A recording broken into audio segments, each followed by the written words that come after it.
Go. Actually, one moment. Oh no.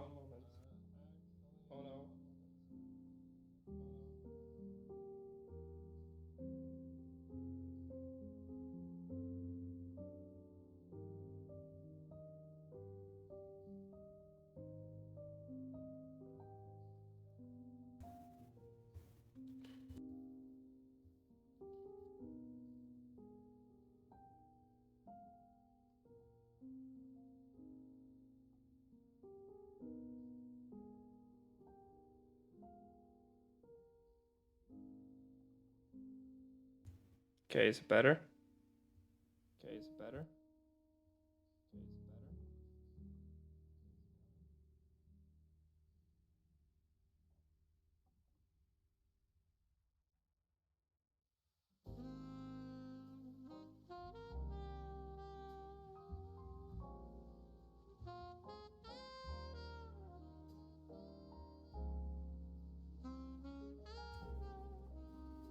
How about now?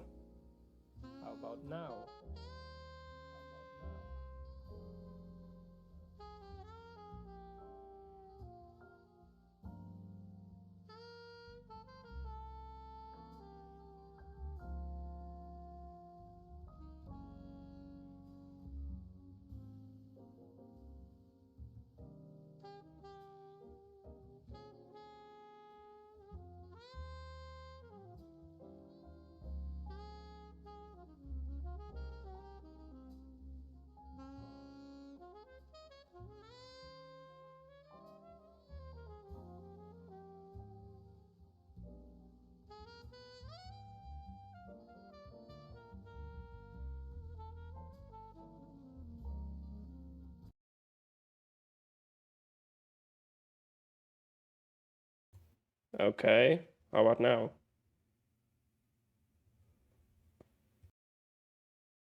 Can you guys hear like the double voice? Double voice?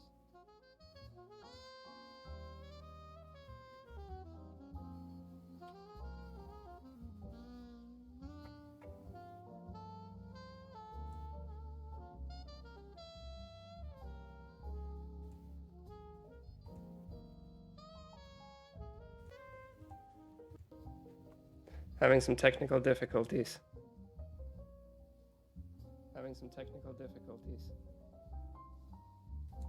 Because I can hear myself.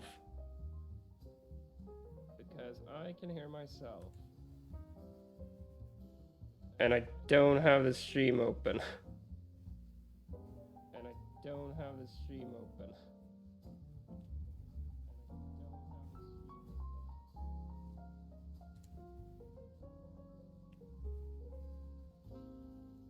No, I actually don't.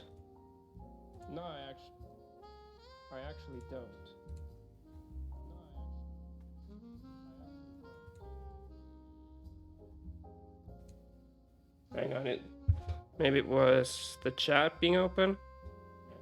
No. Maybe it was the chat being open? No. Oh, hang on. There we go. I found it. It was... God damn it.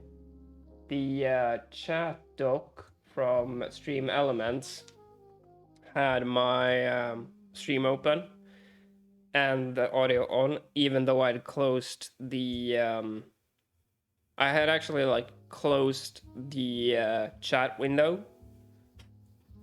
So, goddamn. All right, technical difficulties over.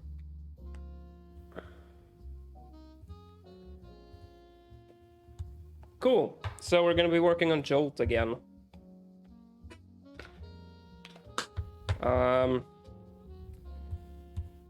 Probably finish implementing the contact listener because that needs to be done.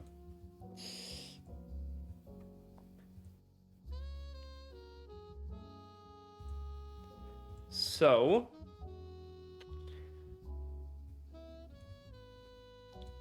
the question is, how do we detect trigger exits? Because on contact remove just has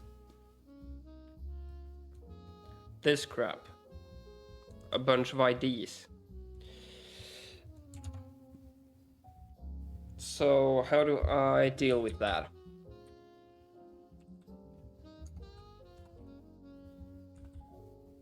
Because we can get the IDs, but how do we get the bodies is the question. Let's check this out.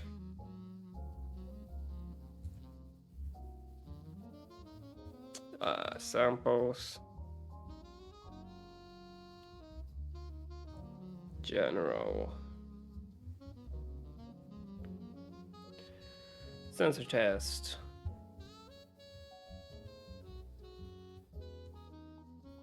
Okay, so they actually like access. So they do that.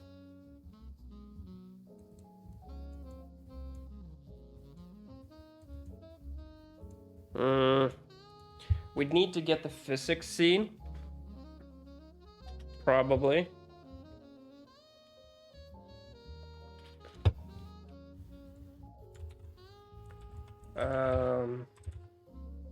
Well, no, actually, we need to keep a reference to the body interface to get the actual bodies.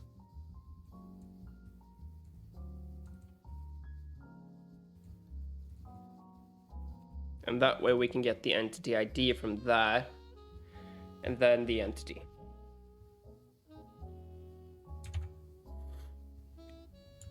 So I can probably just give this a reference to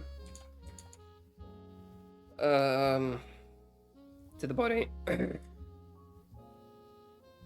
the body interface.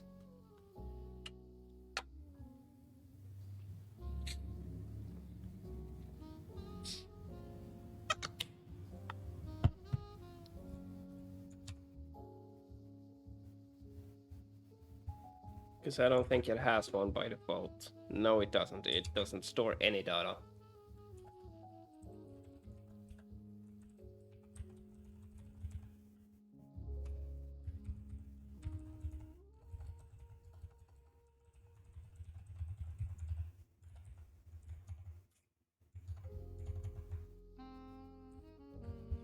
Now this actually returns like a proper reference.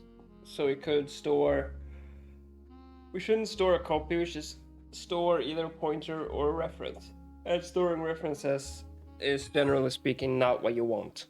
So a pointer it is.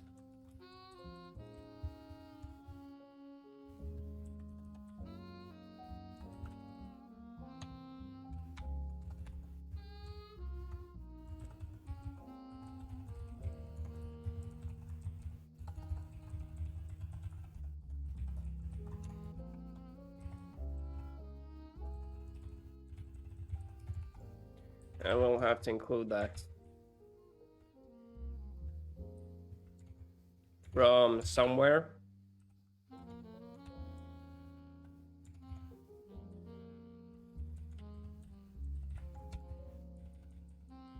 Body interface, there we go.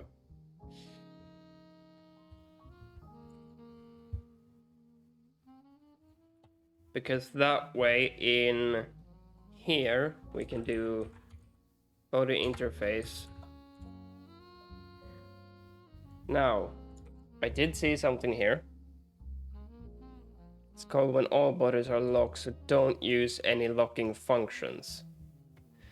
So we'd actually need to get the non-locking body interface in that case.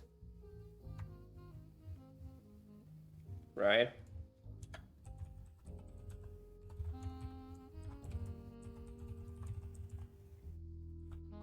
Get body interface no lock, which returns literally the same thing.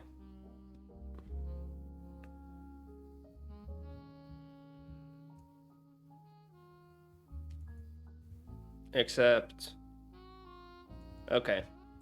Cool.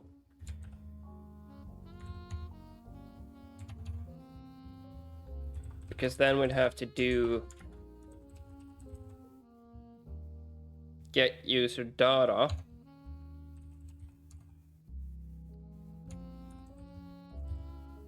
Well, we probably want to... Goobermoosh, what's up? Do I have a way of actually like getting the body and checking if it's a sensor? Or is it like just is?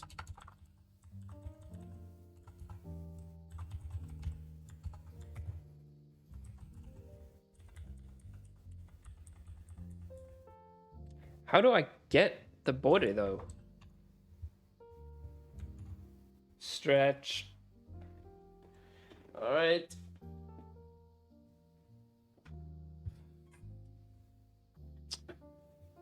We'll stretch.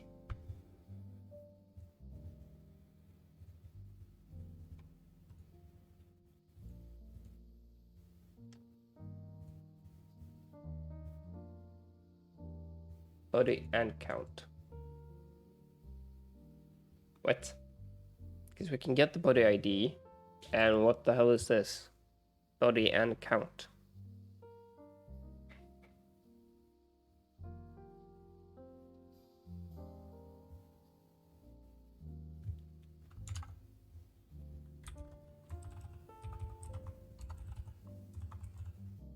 Nope.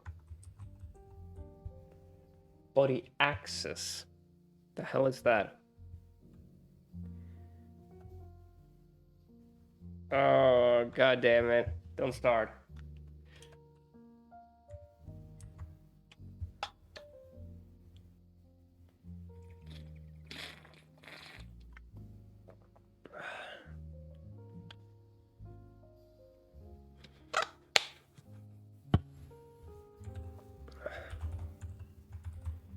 But yeah, how the hell how am I supposed to get an actual body out of this? Or am I just not supposed to do that? Because I get, like, you have to interact using a body ID, sure. But...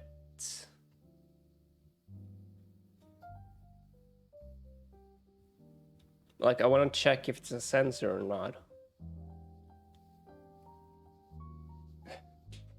Need water, yeah. Pretty much. Okay, so this doesn't actually have a way... like, unless we can get the body manager somehow.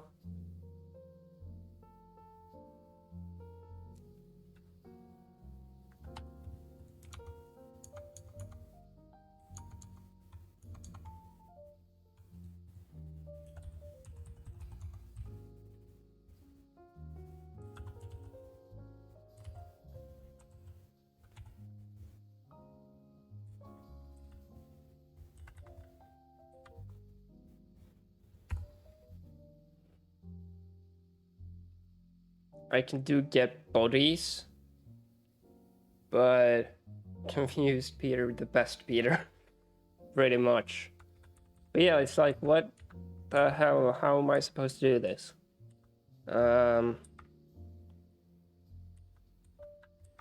These body stats or something that we're supposed to be getting. Returns body stats,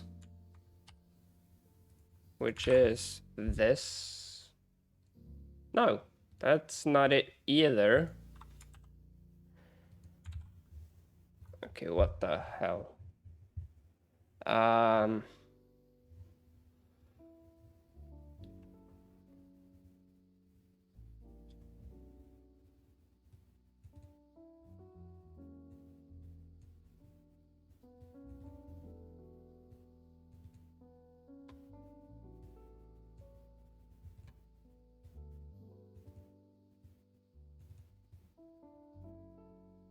Okay, hang on. They're getting it from the lock itself. By passing it the body ID.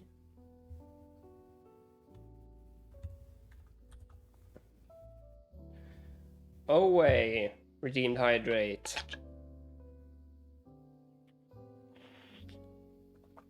As long as we don't get to the where we were yesterday with the whole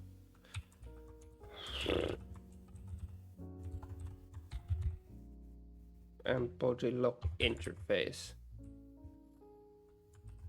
So this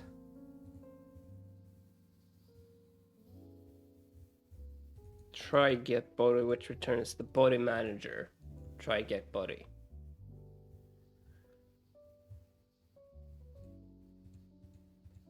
And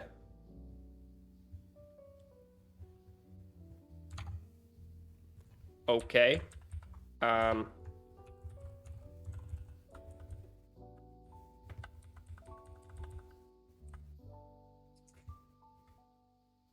Work stuff boring, yeah, pretty much. Okay, if I get the shape.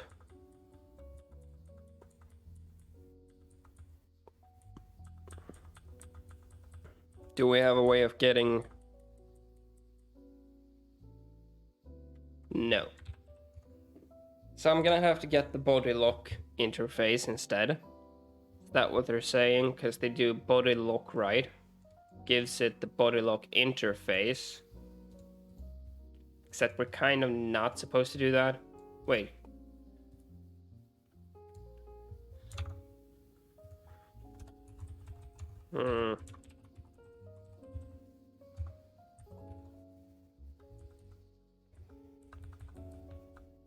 Yeah, because that way we can actually get the body.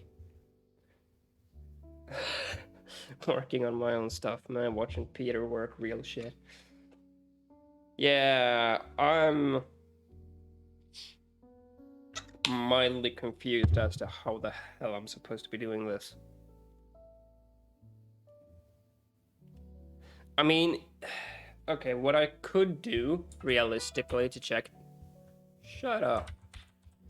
realistically, what I could do is I don't need to get the body, right? I can get the user data, which is just the entity ID, right?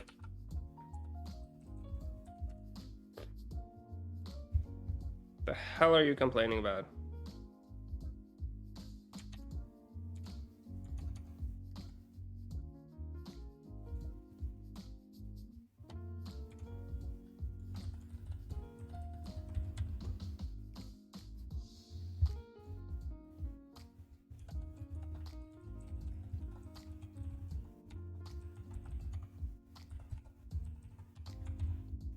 Okay, that's what it was complaining about. So yeah, I can get the entity ID and then get the entity from that. Actually, how do we do this in physics?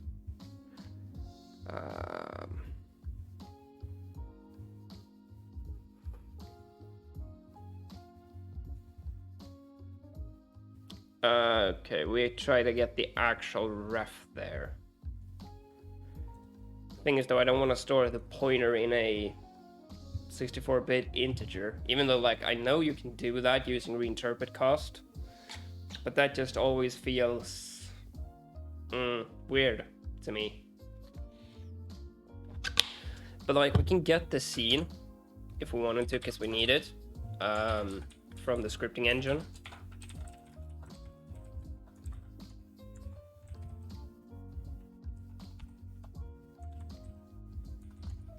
Because that stores the active scene. Yeah. Scene context, and we can just do like try get entity with UUID, which, yeah, give it the actual entity ID, get the entity, and then check if that is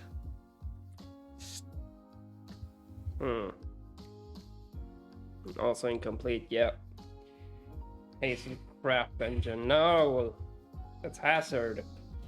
Hazel good engine. Very good.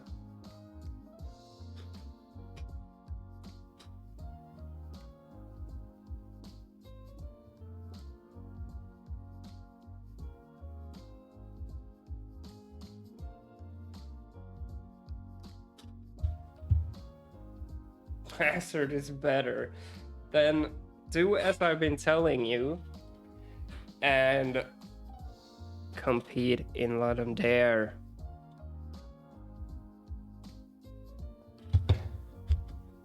Prove it.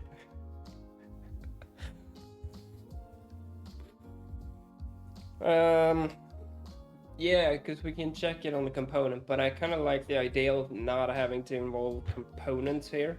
Just take my word for it. Like, we're gonna have to get the entity ID because we need to pass that to the scripting stuff. But I want the body itself. So, how the fuck? I mean, realistically, we could do body look, right? Give it a look interface, right? So you can do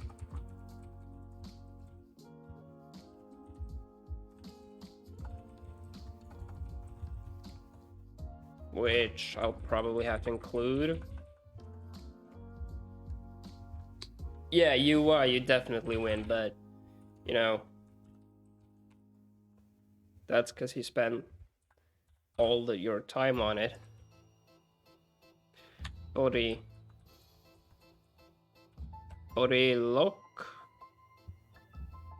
maybe.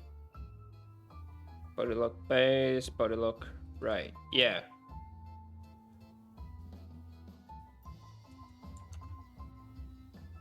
So we do that.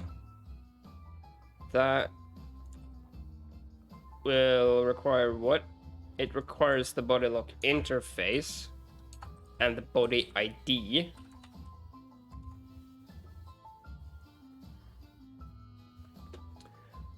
And if we succeeded, we can get the body. How does this actually get the body? From the body lock interface.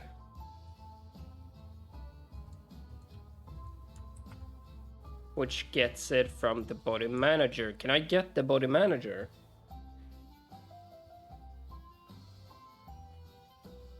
What's up, Jan? Yeah, we do actually have UI.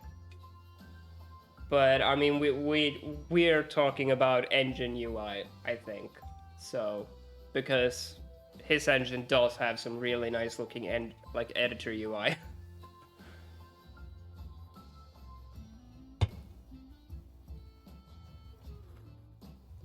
Okay, how do I get the body manager?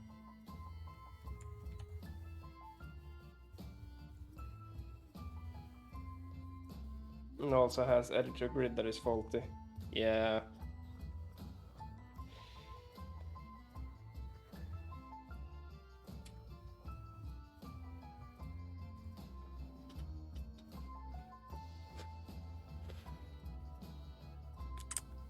General.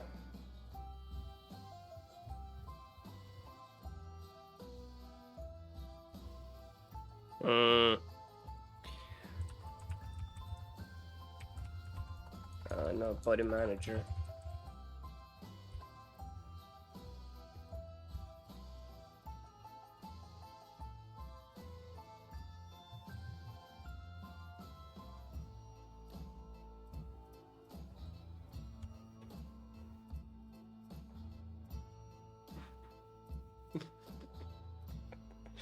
Be a man and BYO layout stuff.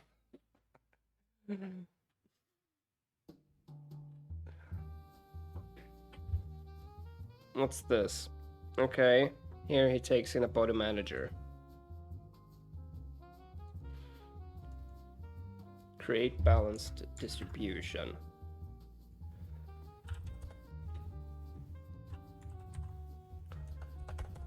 Sure, and it's never even called.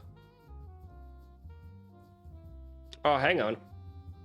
Are we actually creating the body manager ourselves?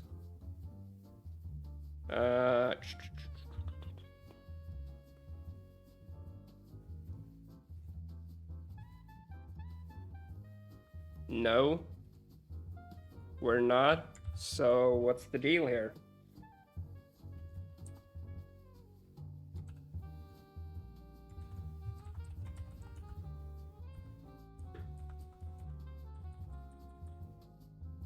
Body activation listener, no.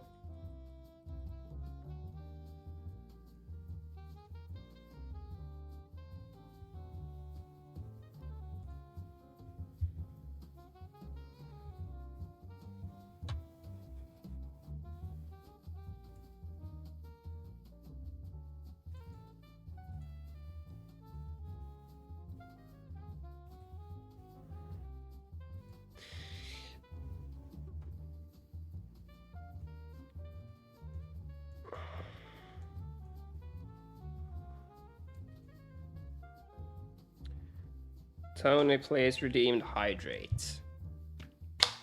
Again.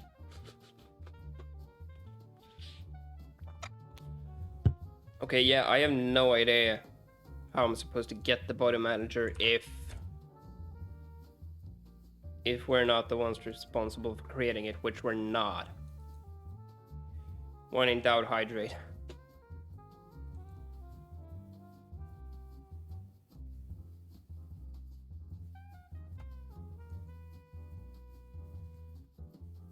Gotta save a couple thousand and drown him. You guys are trying to kill me.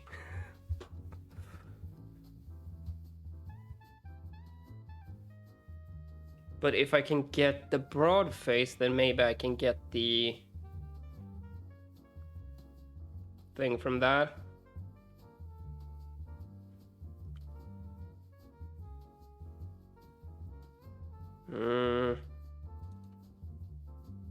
Or we can just get the body lock interface and use that.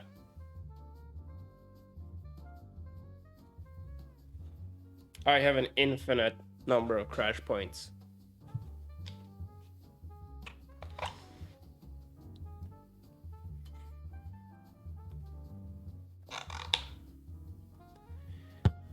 Yeah, so I think we have to get the body lock interface and then get the body from that.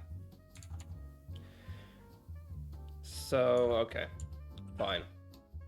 We'll take in the body lock interface instead of just the body interface, I guess. Is that its own thing? Yes, it is. Body lock interface no lock, I think.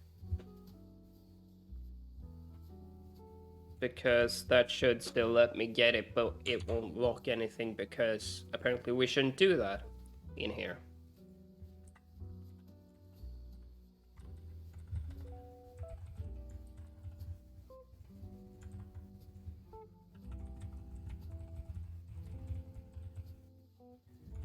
Also, I thought that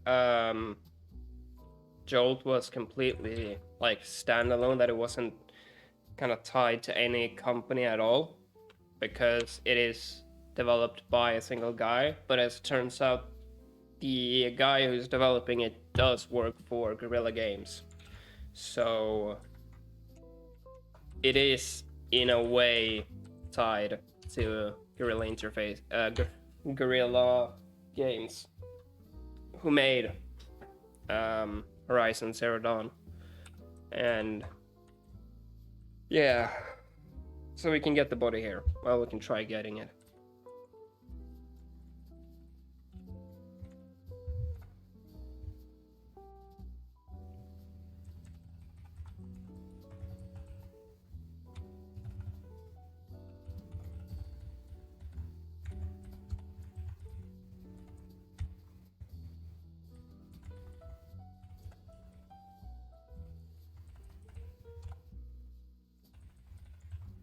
Okay.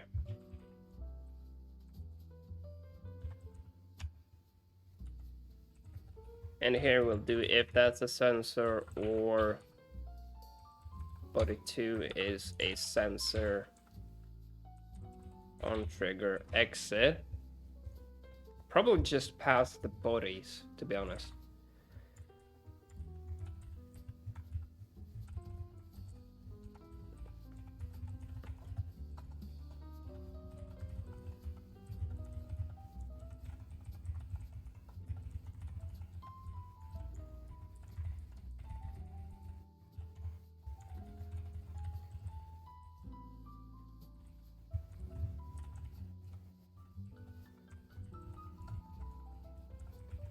Should also check that these aren't null pointer, because apparently they can be.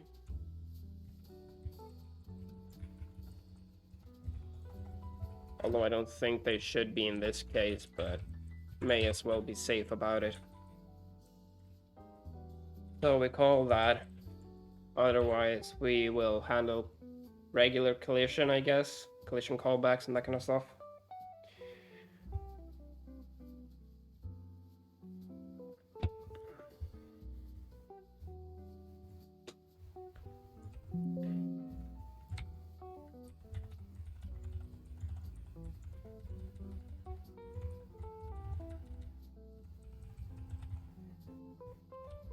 Probably call these like on begin and on end. What do we call them in physics?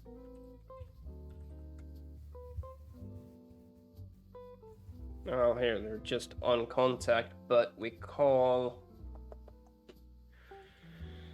Yeah, in C# we call them on collision begin and on collision end, physi.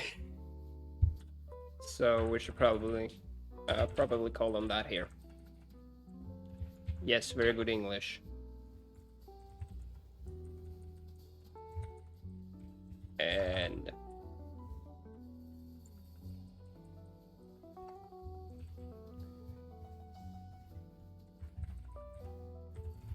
begin. Cool.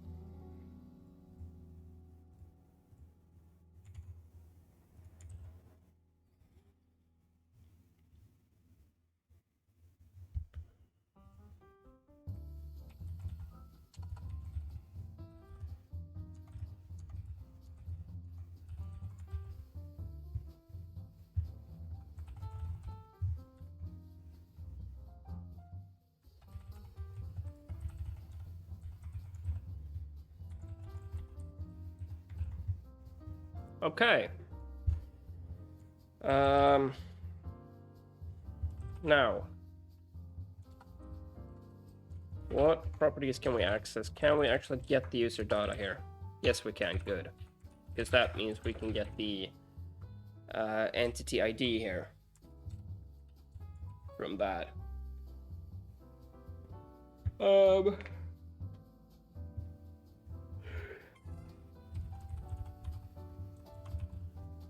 No, they don't have names. So, let's get the entities. We have the script engine, good. We'll also go ahead and include scene, unless that's included in the script engine. It is, good. We will probably need to include entity though, because I don't think scene actually does that.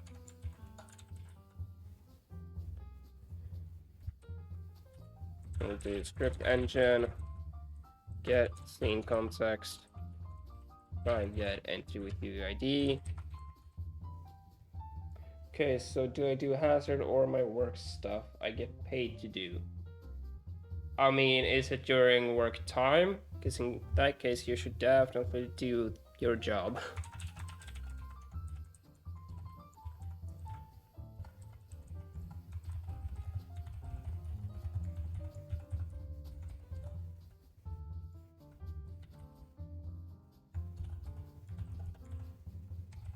Now, if not entity 1 or not entity 2, fail out.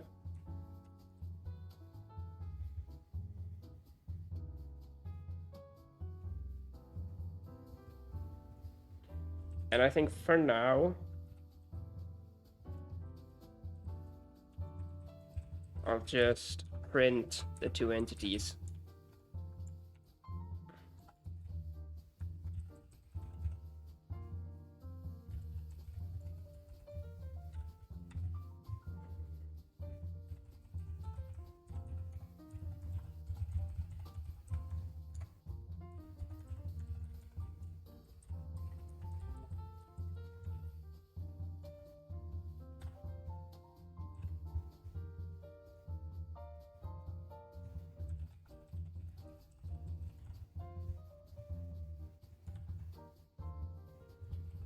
Triggered.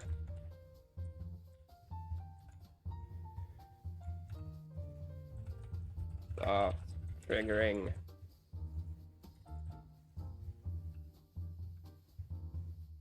Okay. Let's have a look. We get an error. Cool. Okay, so we're passing the wrong thing in. We can't create this here. We need to create it down here. So you can do...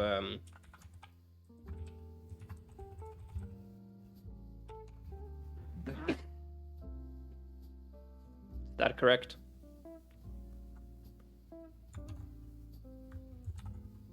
Body lock interface, no lock, yes, but we take it in as a pointer.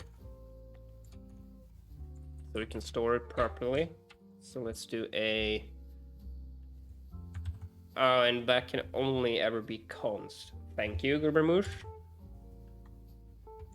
They don't have a non-const one, so we do need to make sure to take this in as const pointer. Technically, I think we should be doing that, so... Except... No, maybe not.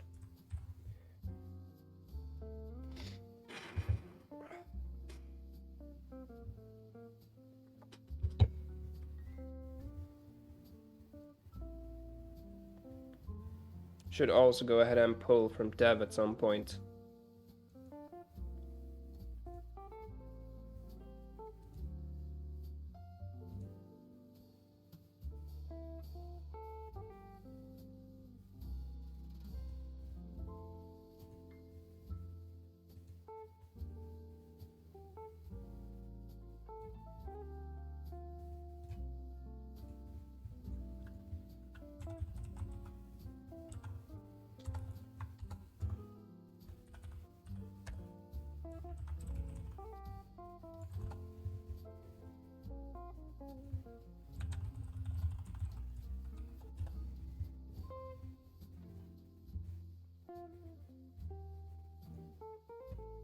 Cannot convert.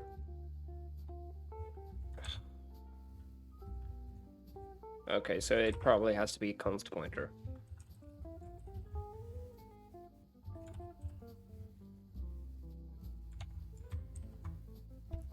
In that case,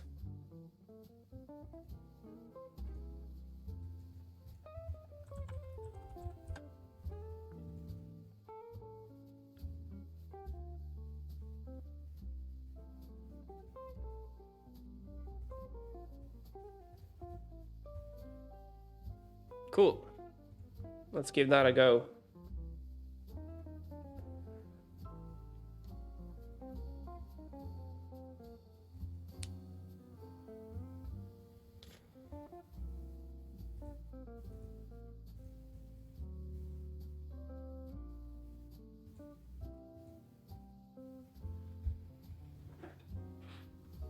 And hopefully we should now properly be able to detect contacts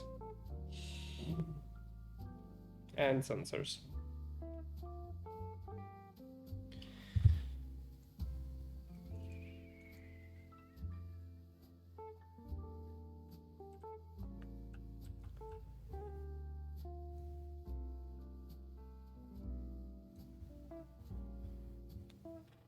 And we do seem to be detecting everything correctly. Triggered, stop colliding, collided. Cool.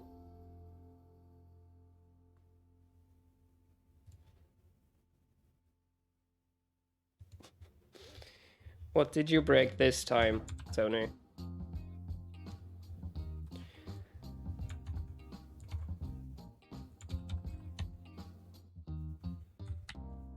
I should probably go ahead and read those comments as well.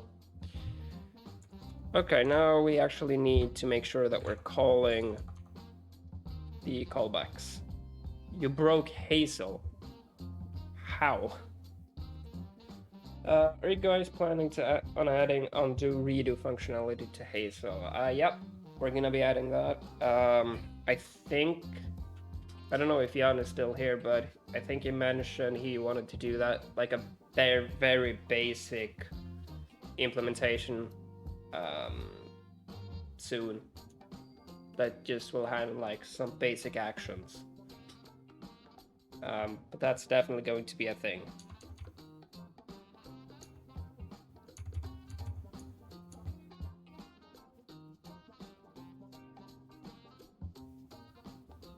Slap it in on a lazy Sunday afternoon before London 51. Cool. It's gonna be a pleasant change. Even if we can only undo or redo like transforms initially, that will help so much. We actually do need to get the components to call this, so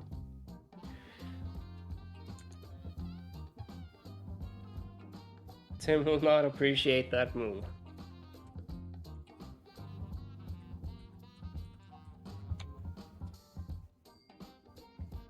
Ugh.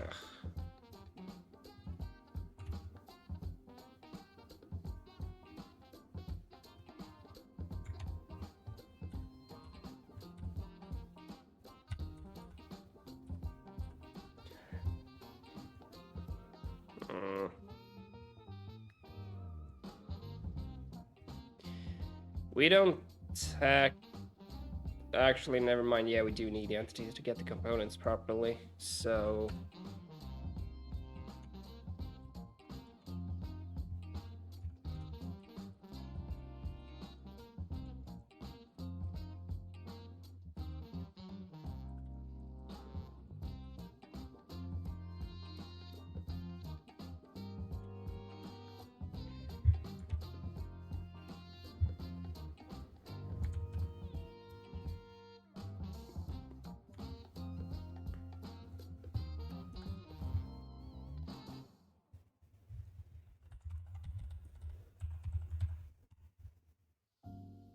Sure.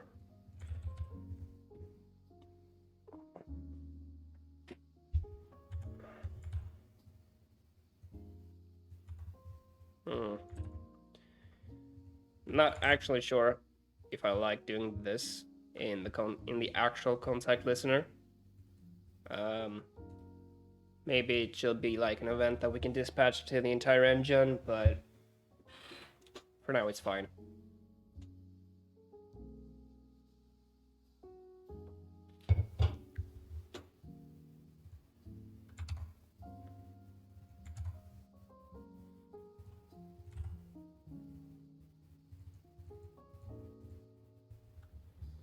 Contact manifold has the actual shapes.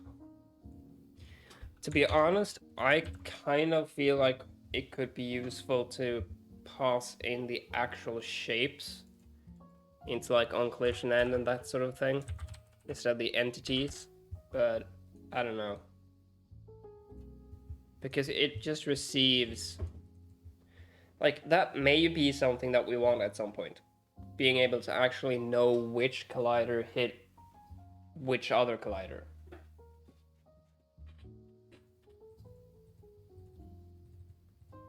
Especially now that we have compound colliders.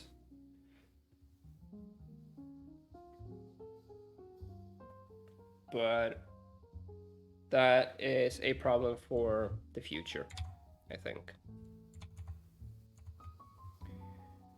And triggers we have, it's pretty much exactly the same thing.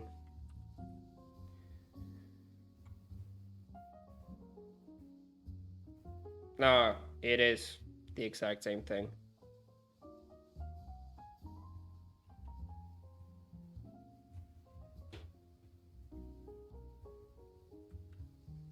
You know what? In that case, instead of having a bunch of lambdas, let's just make a static helper here.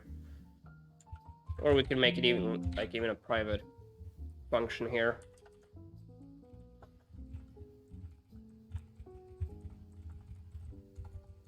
Calculation script callback. Which takes in the method name and the entities.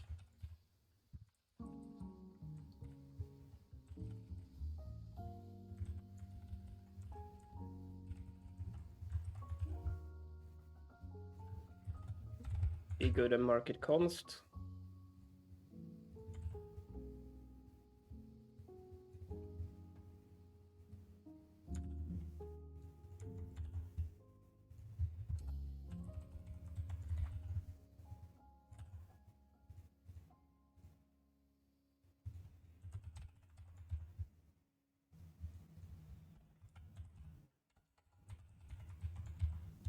There.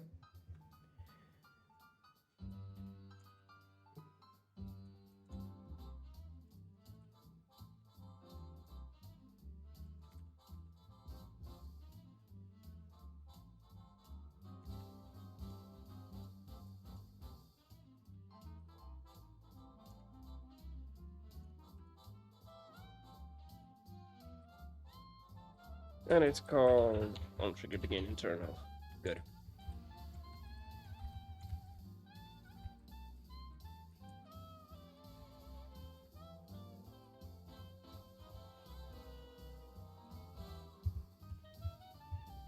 Done.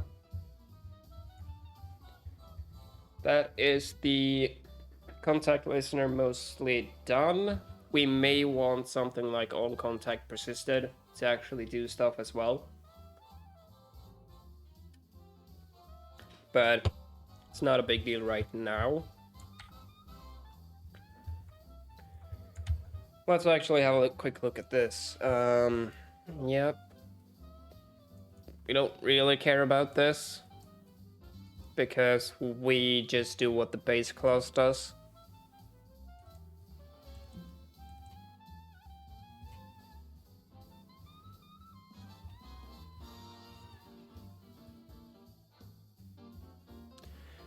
Okay, so we should never use any locking functions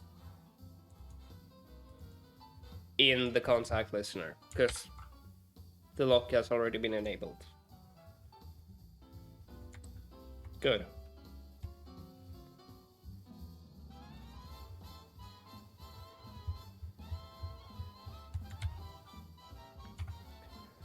That is the contact listener pretty much done. Should probably make sure that the physics contact listener actually works as well.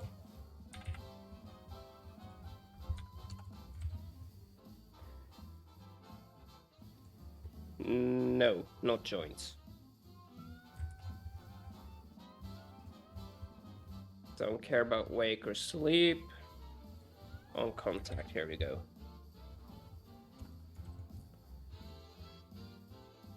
Why do I have this? This should never happen. We should never reach this if we're not playing. Because the physics scene won't actually...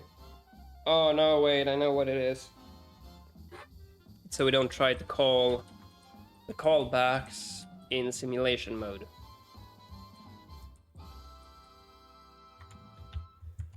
So we should definitely have that here as well.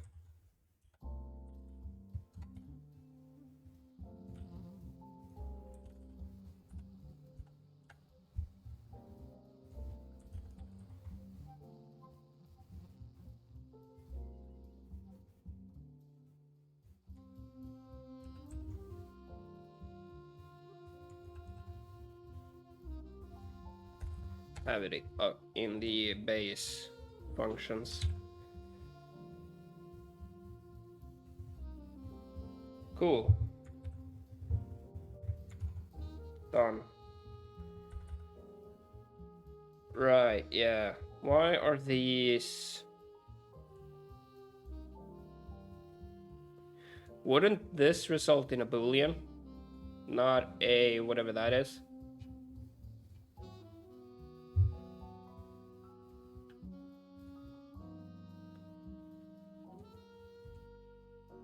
I mean, it can be used as a boolean statement, but whatever.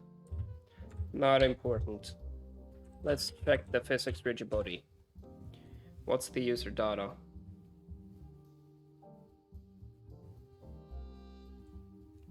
It's the actual class.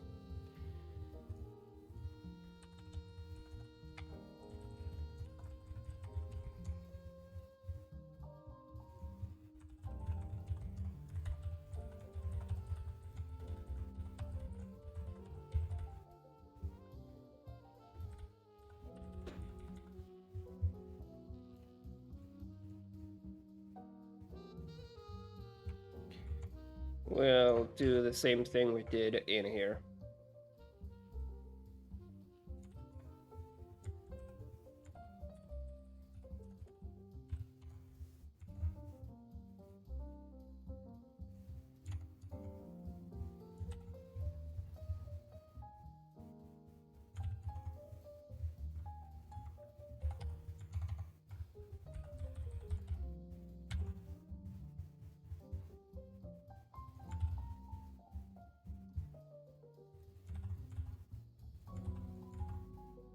Instead of having to duplicate that lambda multiple times.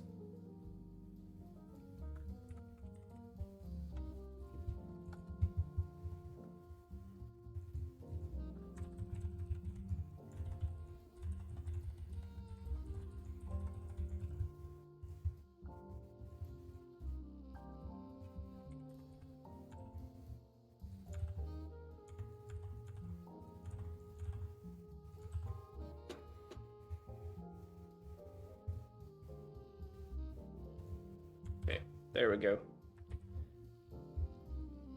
That should...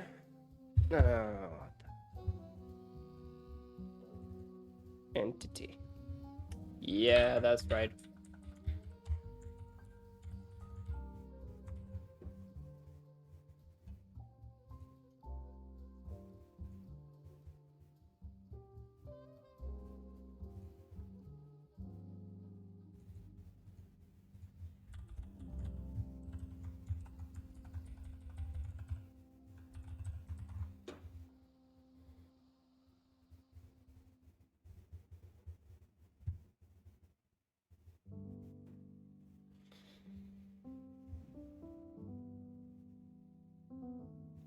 Okay, great. Should probably be sure to test that properly. Actually, it might just... We may already have a test case set up in the physics test scene. Because of the trigger that we have there. But I should definitely be sure to test the actual collider callback as well. You're confused? Well, don't worry, so am I. About a lot of things.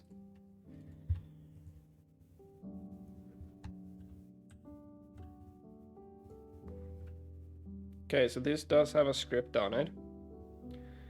So let's open the Visual Studio solution.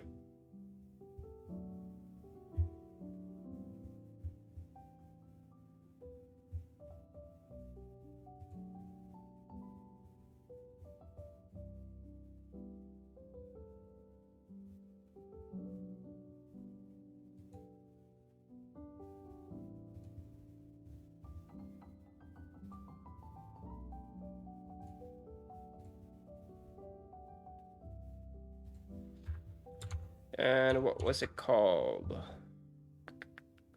Physics test trigger.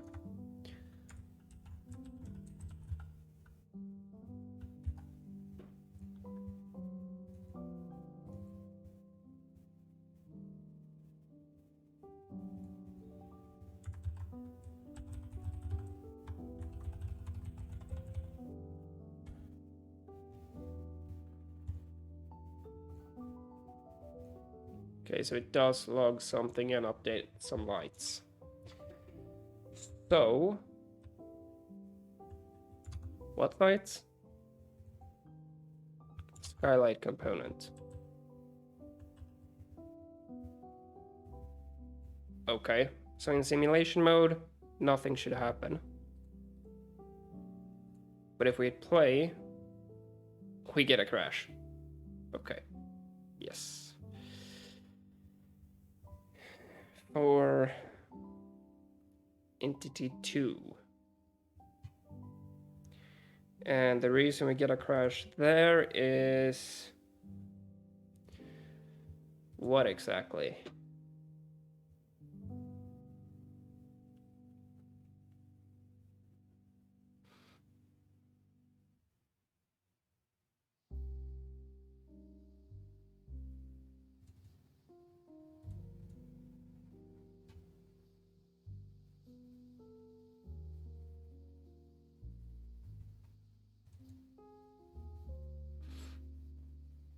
Access violation.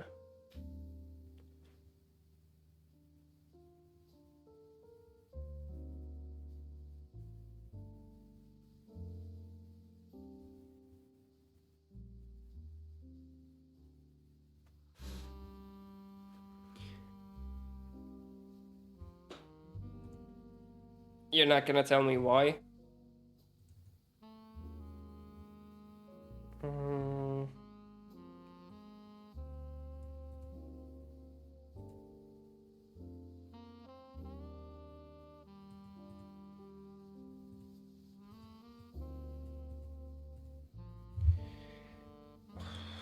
Let's delete that and... no. Browse. What's up, Marka? Yeah, but don't worry, I'm not gonna end the stream yet.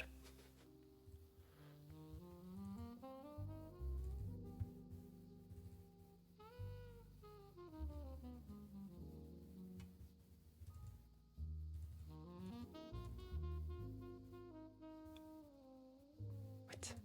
Okay, whatever. Stop. Mono test jump P2B. What? What? Oh, great. Hydrate. Woo.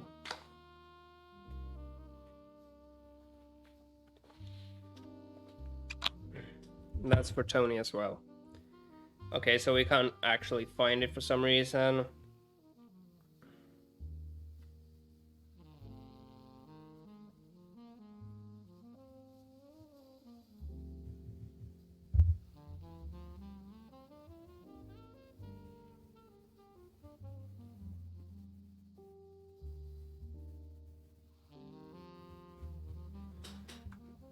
Yeah, we get a crash for some reason.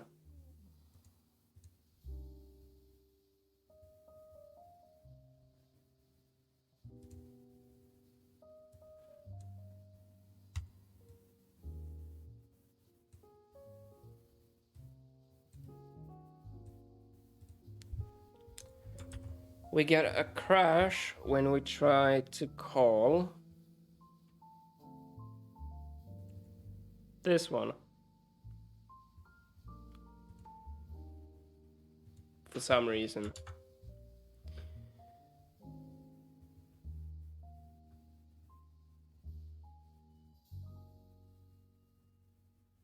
Even though all of this looks valid.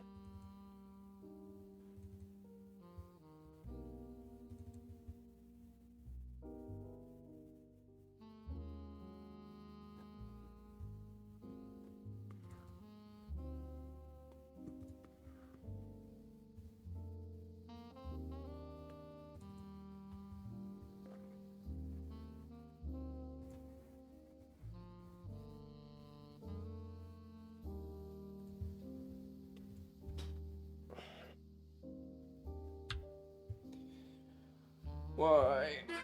Oh, what's this?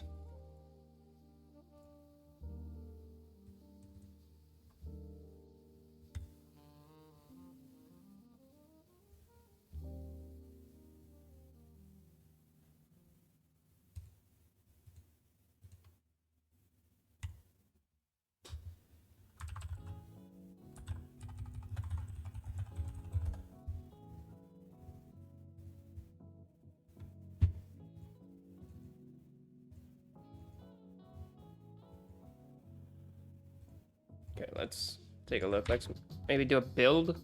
Maybe it wasn't up to date or something. I think it would have already reloaded, but let's give it a go. Yes, I have an E mode. I've had it quite a while, actually. I've been thinking of like getting some more, but I suck at it and it takes time. Okay, so that wasn't the issue.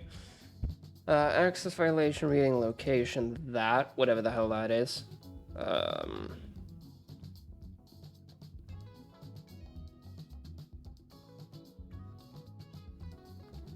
Tin spin. Are you concerned that the choices Hazel made are very similar to Unity, or do you see that as an opportunity if Unity bites the dust? I mean,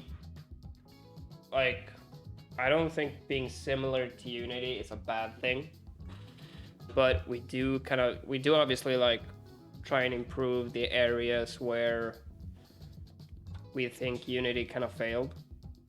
And like, even if Unity goes bye-bye now that they've made some horrible mistakes, that's not gonna really mean much for Hazel, because Hazel's not a competitor with pretty much any engine out there. That's not our goal with Hazel at all.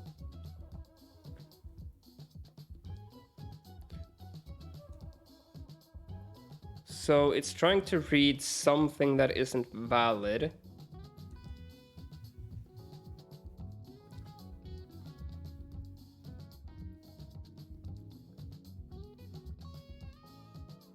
Yeah, that's not helpful.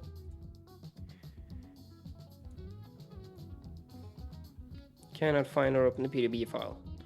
Well, that's fine. Let's maybe try adding a new path. What is it? C dev mono MSVC build sgen 64 bin debug. Okay.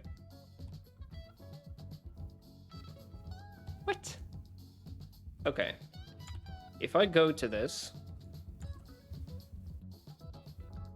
I can see a PDB file.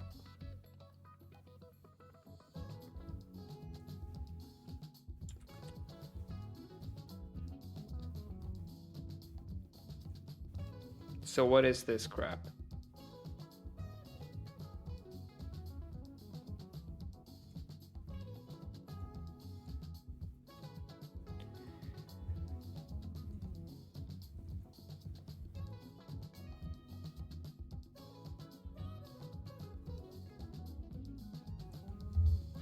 coming from here with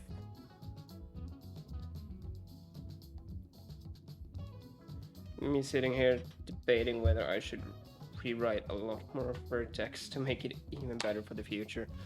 Go for it. Okay, did I mess this up somehow?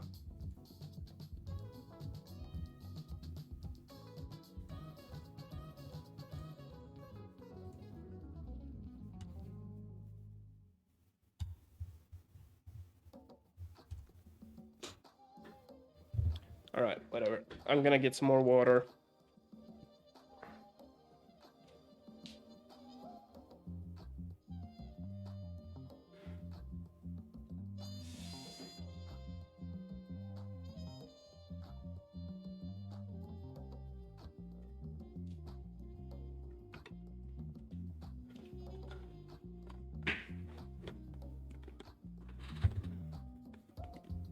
Just read up about Apache 2 license. So with MIT you cannot write derivative work that is patented. No.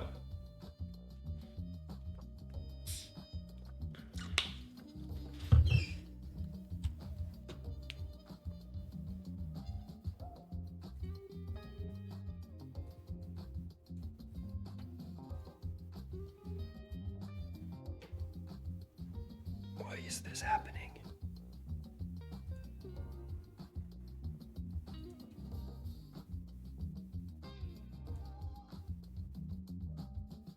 Light theme.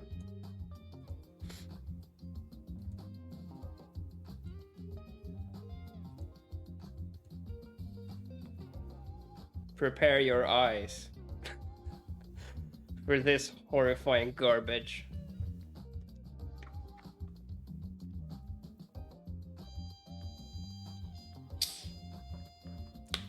Can you imagine coding like this? Ugh. Gonna freaking roast my eyes. There we go. Just change font to something else. You mean like we did during Ludum Dare, where we changed it to Comic Sans?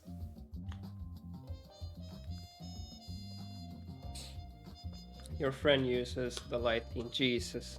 No. Just should never do that. Ever.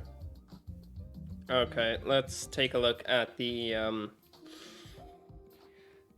old code for calling those callbacks, because this seems like a pile of garbage.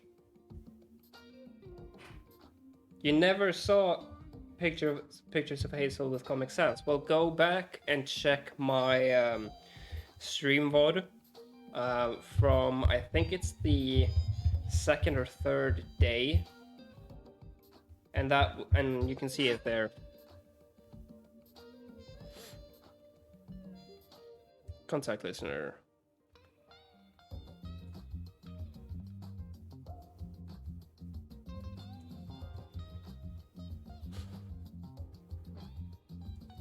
What is the economic model right now, if you don't mind me asking? What's the plan for revenue, selling support? We're not, like, for the engine, none. It's gonna be free to use. The whole point of Hazel is so that we can make games. So in terms of, like, Studio Cherno, the company, the kind of main source of income will be from games that we make. That's at least what I understand. But the engine will be, like, completely free to use. Because again, we're not trying to make a competitor to Unity, Godot, or any other game engine. That's not the goal of Hazel. So okay, we call trigger method, which, correct me if I'm wrong, does literally the same thing that this one does.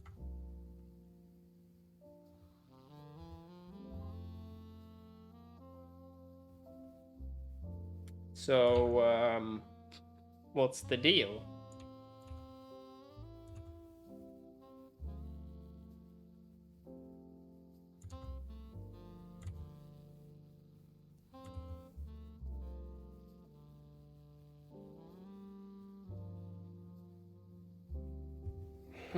This sucks.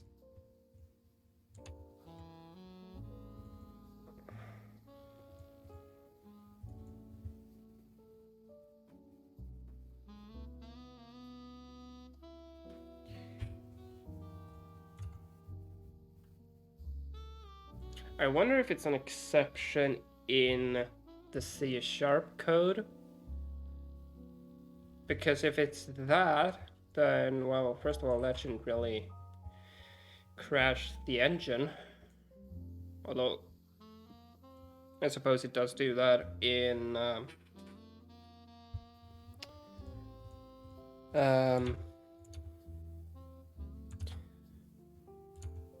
it actually used to do that. Okay, let's try collision begin event.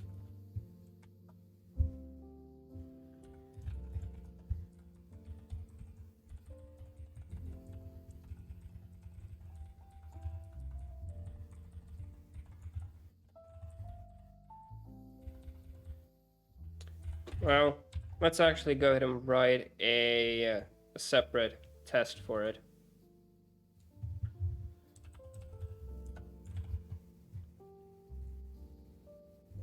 For the collision callbacks, collision callback test.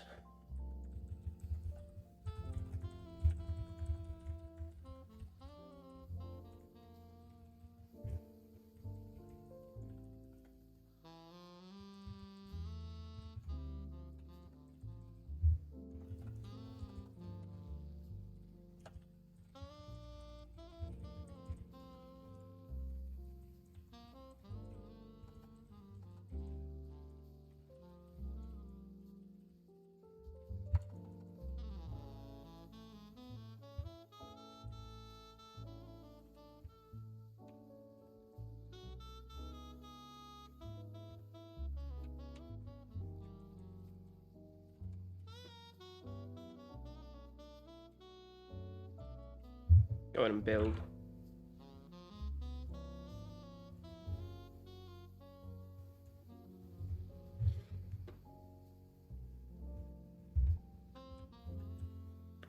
And let's add it to the floor script. Collision callback test. Save that.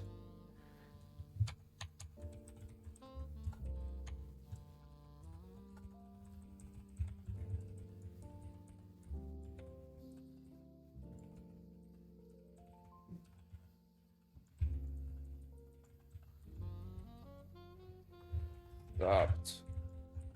Lighting.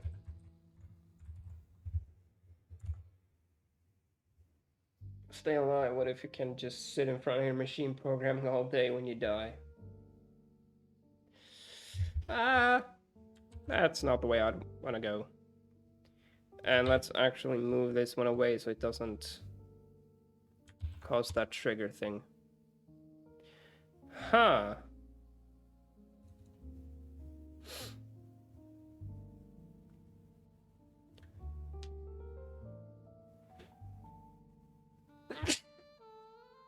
So why did none of these work?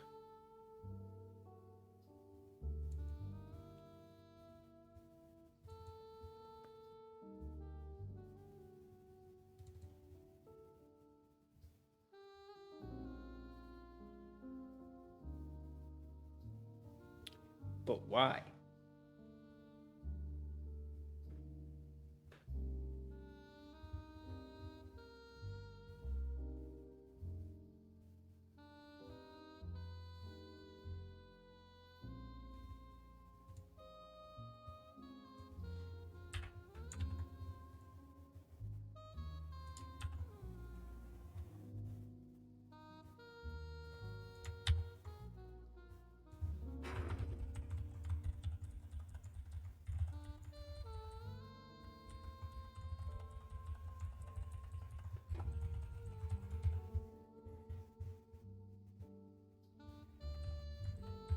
That makes literally no sense.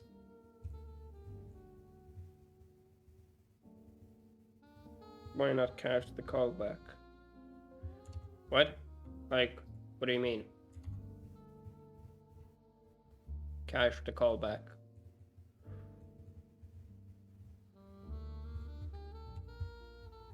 Not sure what you mean there.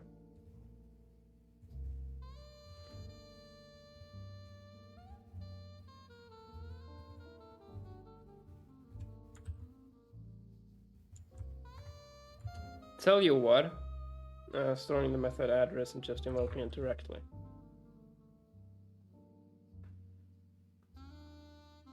I mean, we can't really do that. Well, we can using unmanaged to manage method funcs, but they're finicky to deal with when it comes to like exceptions and that sort of thing. Because we're calling a C# method. So on trigger, on collation, yep, that's correct. On trigger, on collation n, yep, that's correct. So let's try this with physx.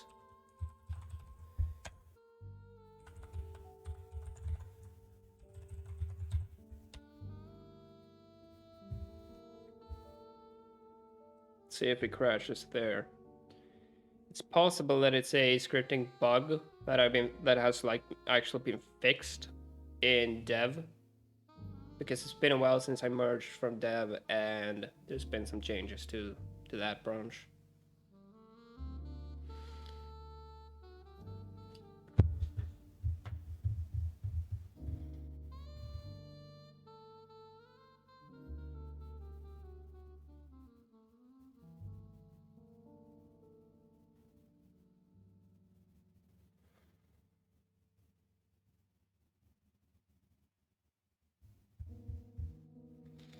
Did 30 minutes of work and I'm exhausted. Jesus, man.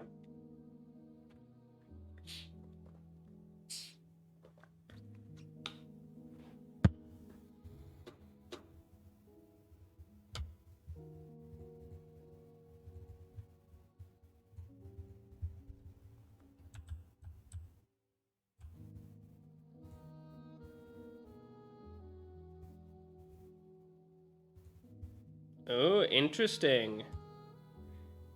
It works with physx, but not with Jolt somehow. Oh! Hang on a minute. 1 second. I have an idea.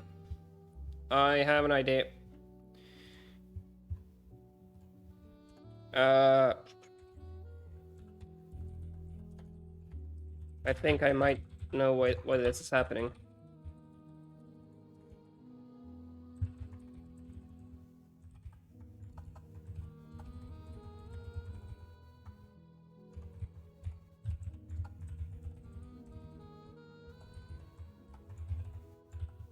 Let's do that. Let's go into application.cpp.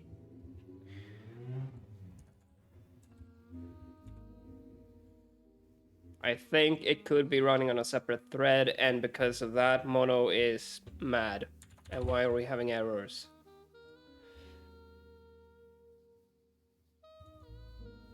Yeah, what now? That's a little annoying.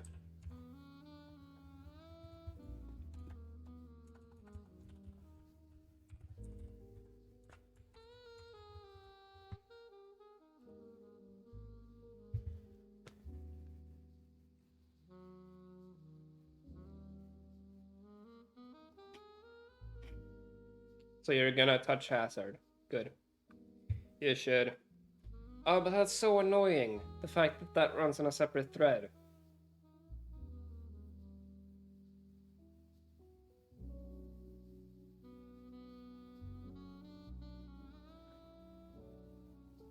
Jan has actually gone through and fixed all the warnings in dev.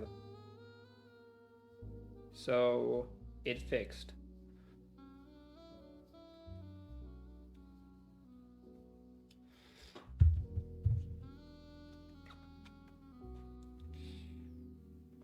And I even suggested that we should treat all warnings as errors, just to keep them fixed forever.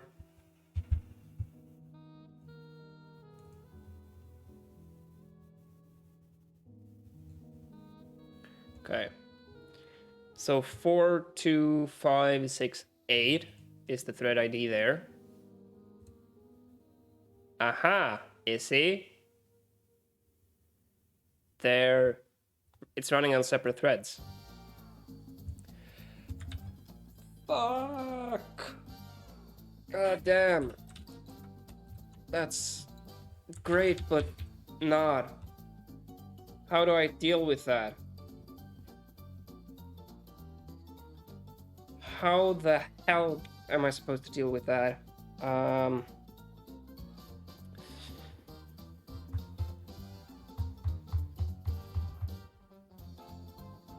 I could store this in some kind of queue and then execute it on the main thread later on.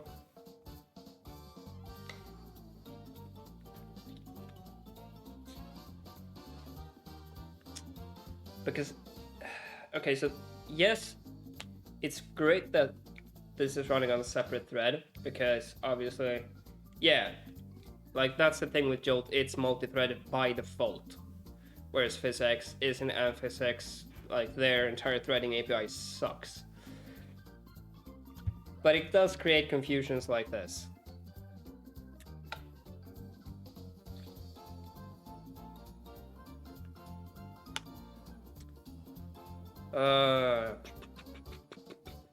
Okay.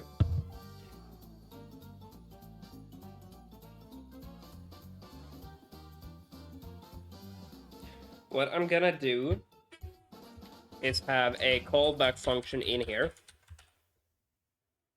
Does want to use thread local storages? I doubt that. I very much doubt that.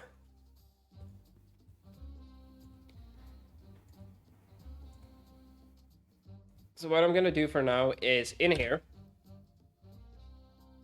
I'm gonna go ahead and say that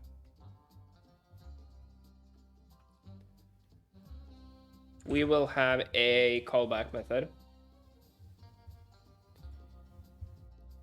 which, I don't know, just use function or whatever.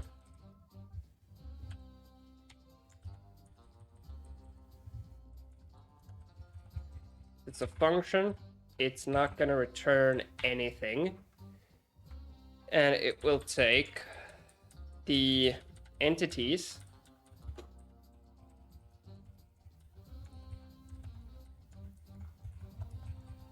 let's do, I don't know, let's do contact event callback.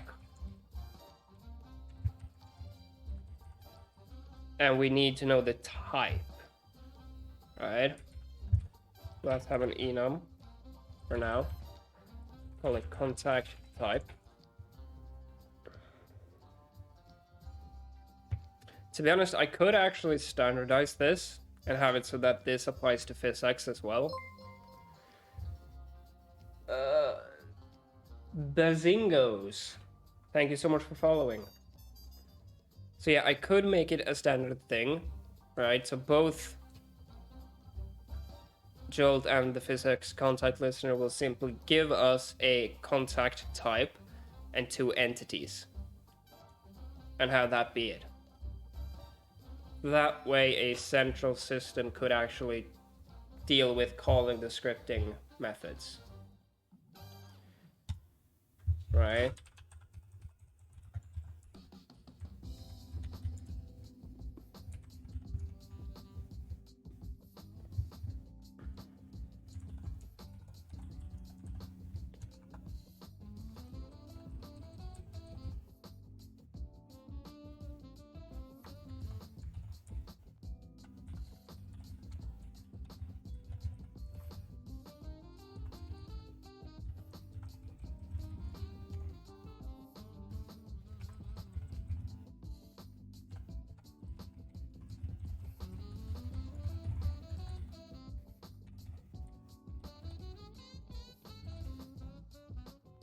And we need trigger begin and trigger end and that kind of stuff.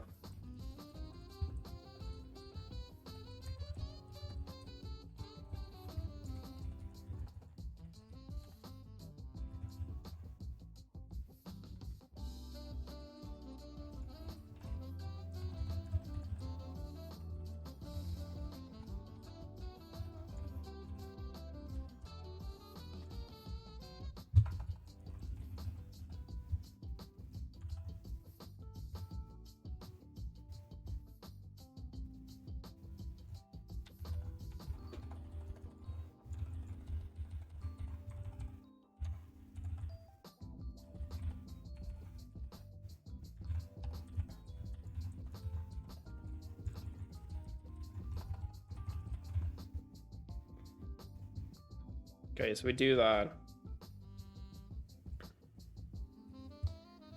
Then we'll have I'll probably require that people pass this in, to be honest. But what I'm gonna do is under physics, I'll have a header called, let's see, physics contact callback.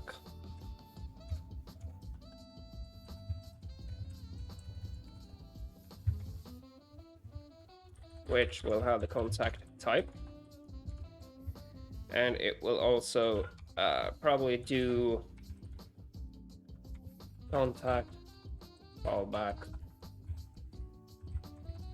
function is going to be equal to that.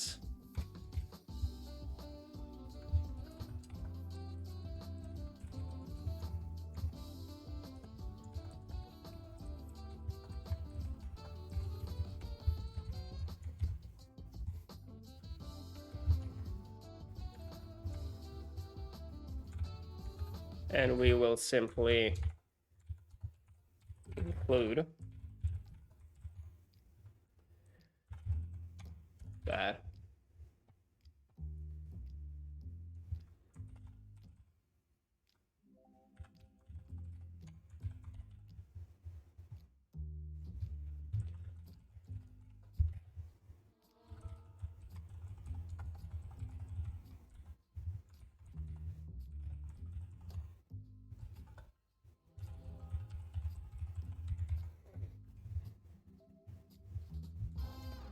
And we'll do the same thing in physics.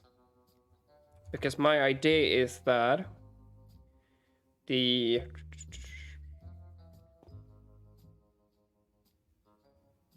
where the hell do we have the physics scene? This one. The idea is this will have a queue maybe, or an ordered map.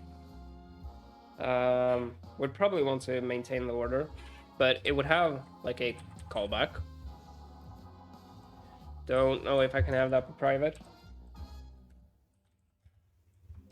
On contact event, contact type, entity A, entity B.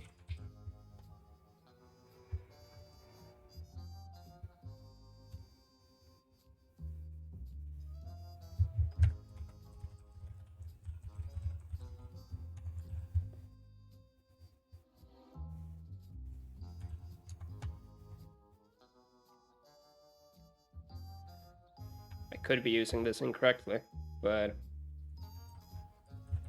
and here we'll pass the actual function. Now, can I do this for S3 function?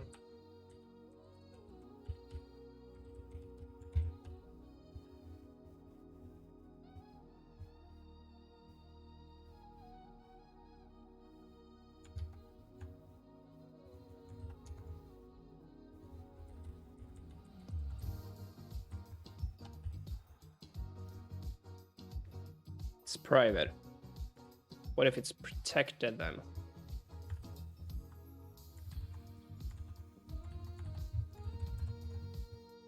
Then it works. Cool. Will that compile?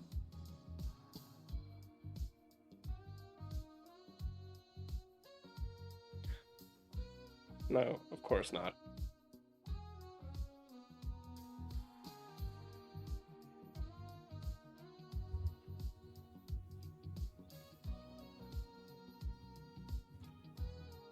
So it has to be public.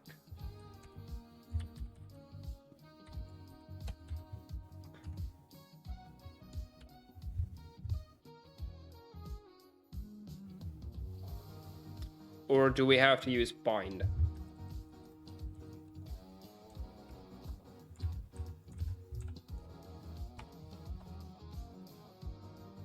Takes the function and how is it you do this?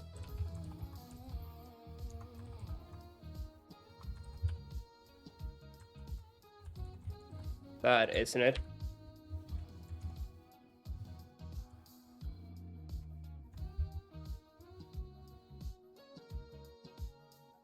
I don't remember how you do this.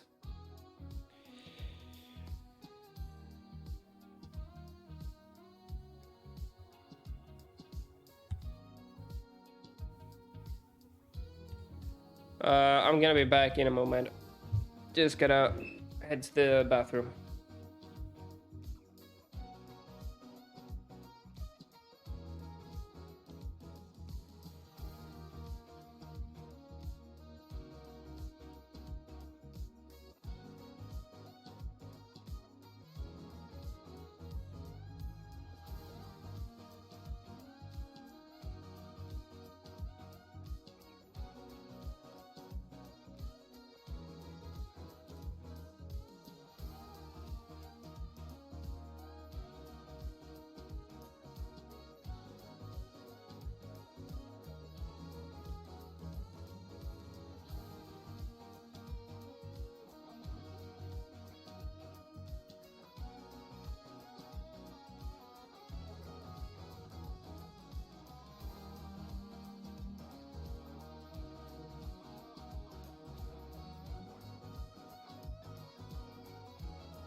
Alright.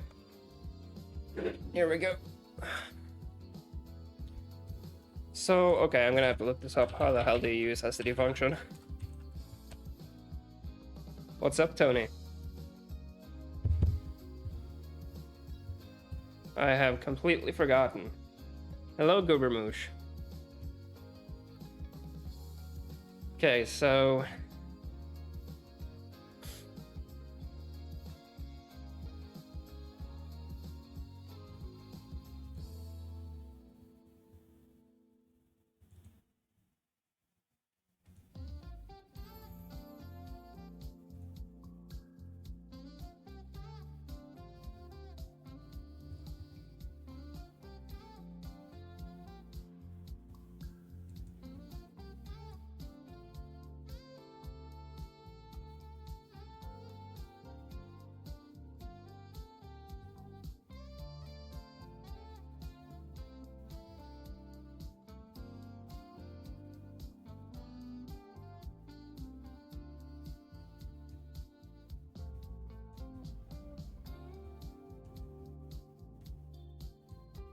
Oh wait, we need to pause this.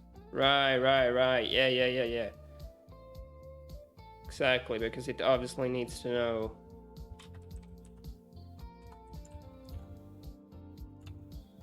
So it's that. 3mm stainless steel stop arrived. Cool. Do I need to pause this? No? What?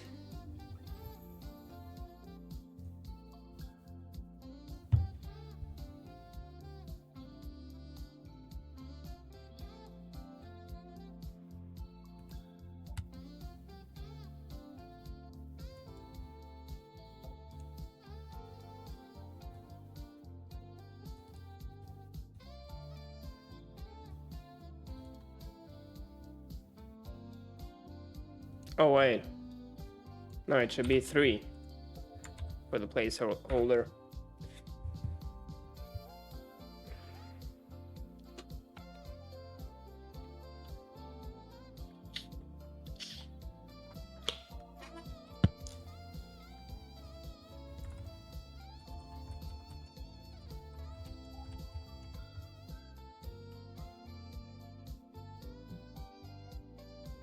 What? Cannot convert the second argument to that.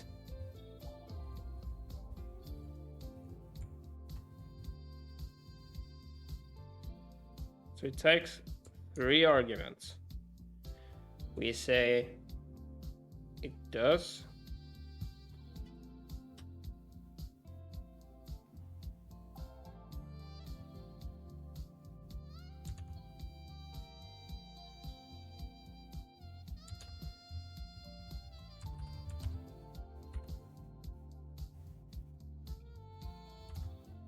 I don't remember how to use this.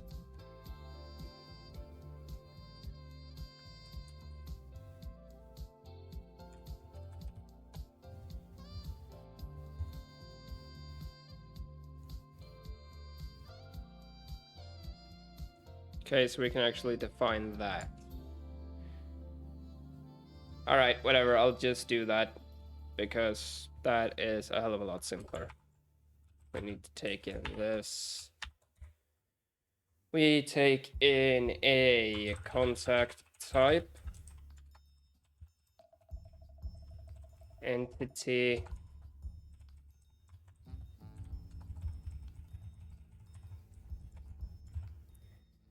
and we call on contact event with that. Fine.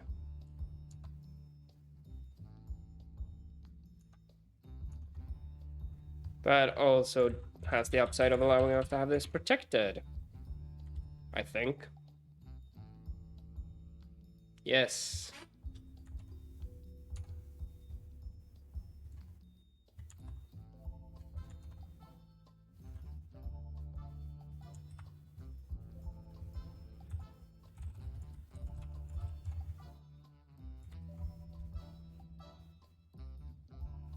Oh, it works. Awesome.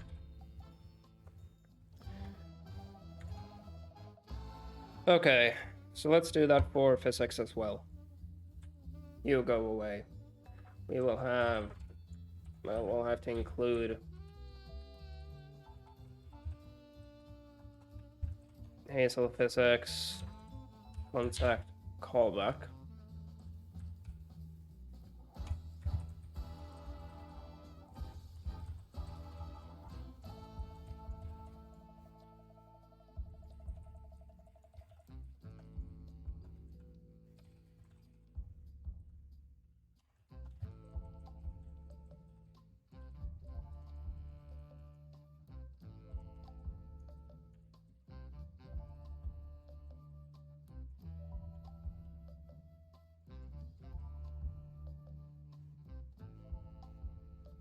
So we can get rid of that.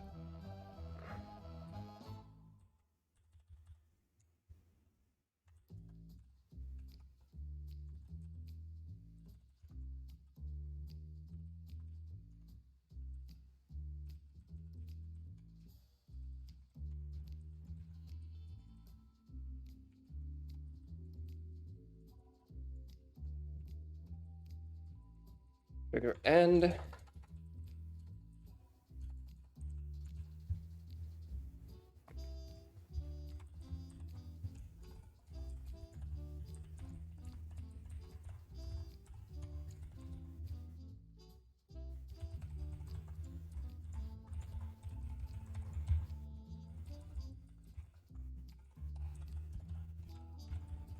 To be honest, I do think this is actually a better way of handling this regardless of the threading issue, purely because it removes any kind of dependency on the scripting engine from the contact callbacks. Can get rid of that. No, we can't.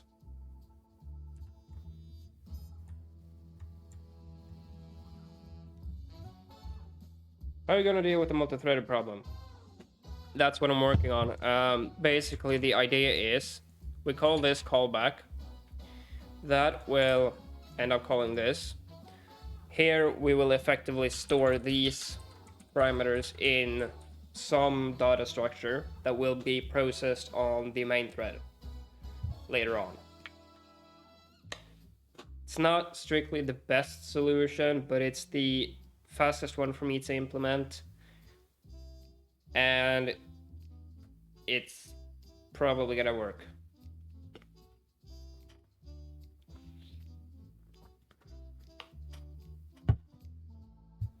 And obviously I'll have to use locking, seeing as this will be called on a separate thread. We'll have to lock the actual data structure, whatever it is, if it's a queue or anything, we'll have to lock that.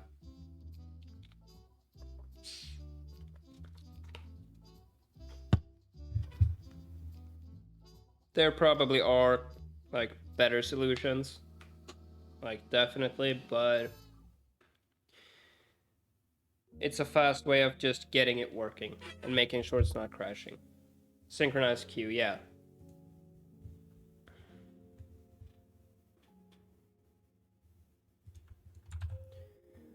So that's the plan.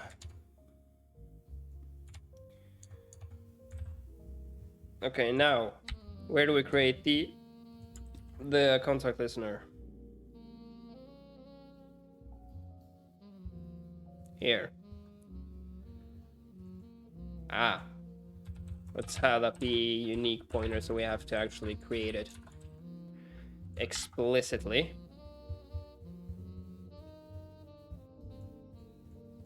There, we use it here.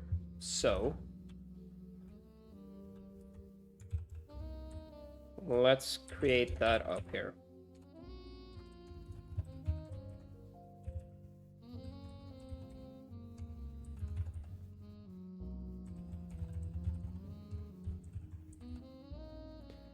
Taking in this.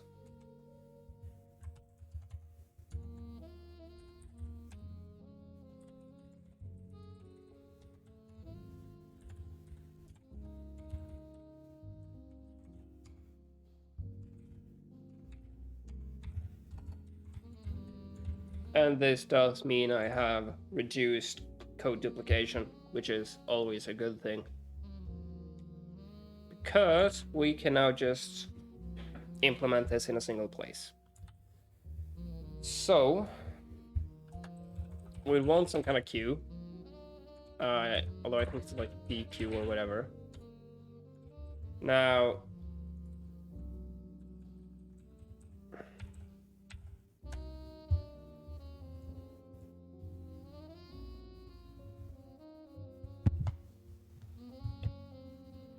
double-ended.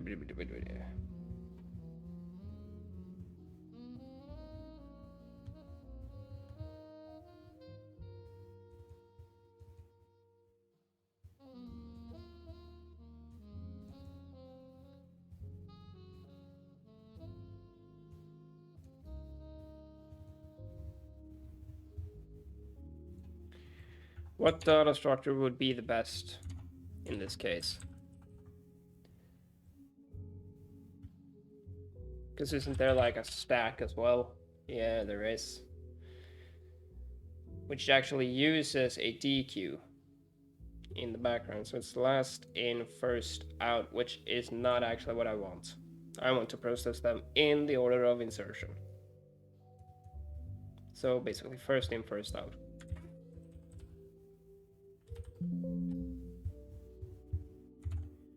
So let's use a DQ, which is in the DQ header. Make this private. I'll have a struct contact event.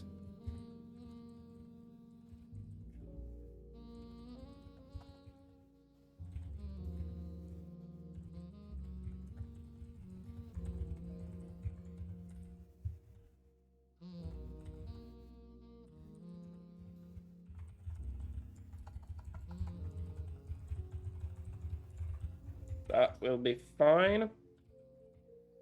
So the idea is we do. Isn't there like an place back? Yeah, there is.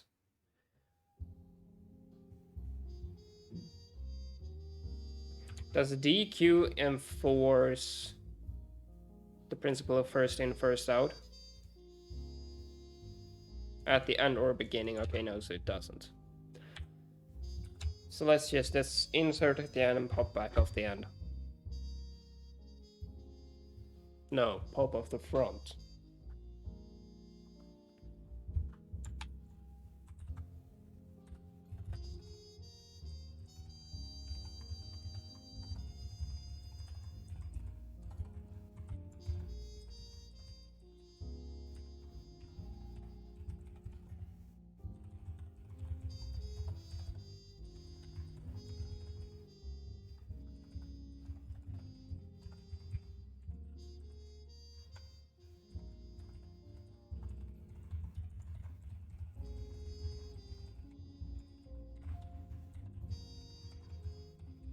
And we need to remember to have a lock.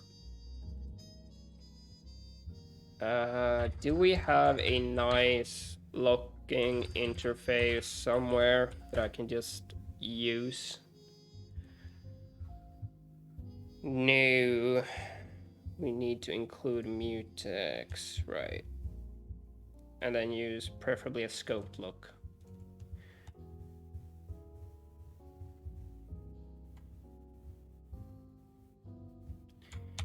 Fine.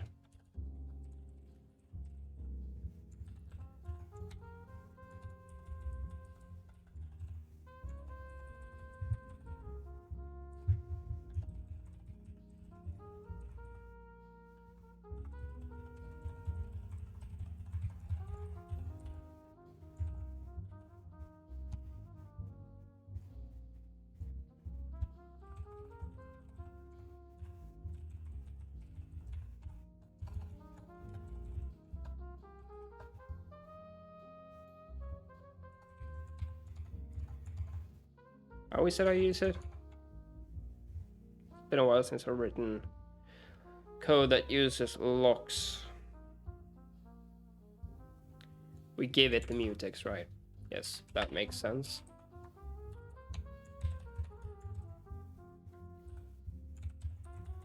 So that should take care of that.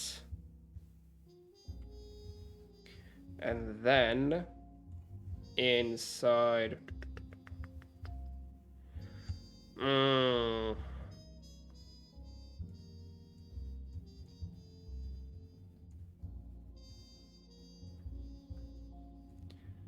should we process at the end of a physics step or before the physics step?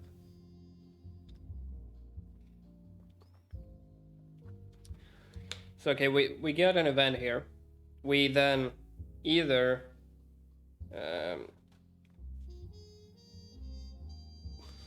mutex X could be slow. Yeah, but I don't think it's really gonna slow it down that much. If we're being real. And how do you even do a synchronized queue without a locking mechanism?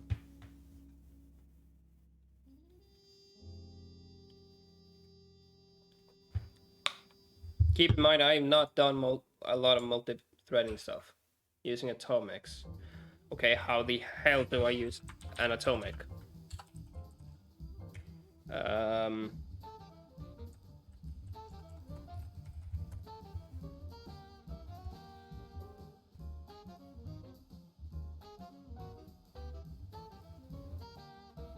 So you do an atomic, but it won't. Okay.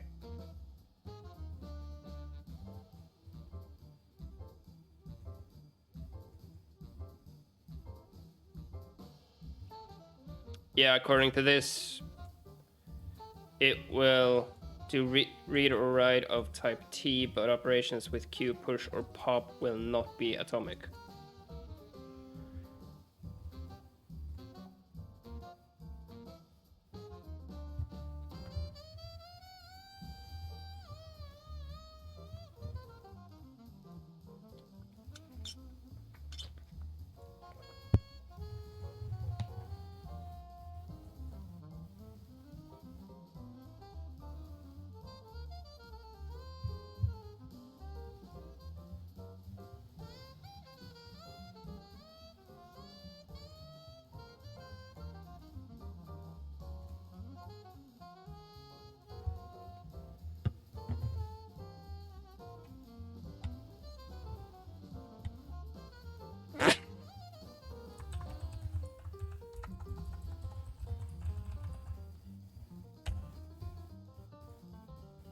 Yeah, so you'd have an atomic of something like an int, and you use that to synchronize by calling lock and unlock.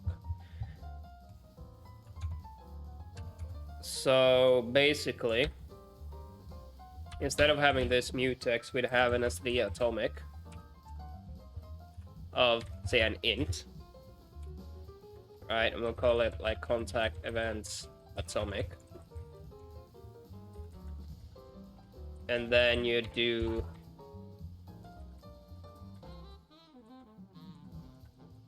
what?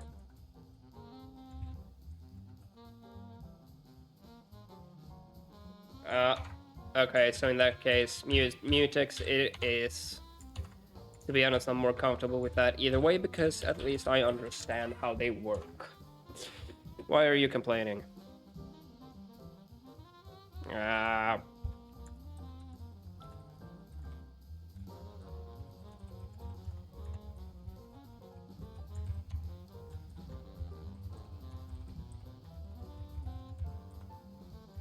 Fine.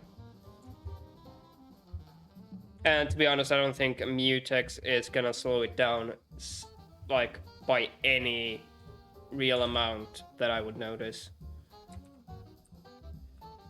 So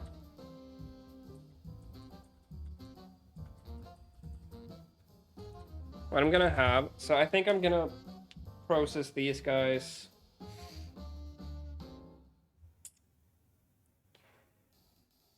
probably at the end of the physics step.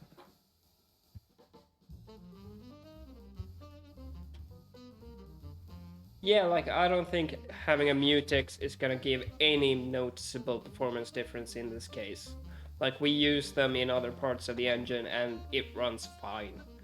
Unless the mutex is taking like,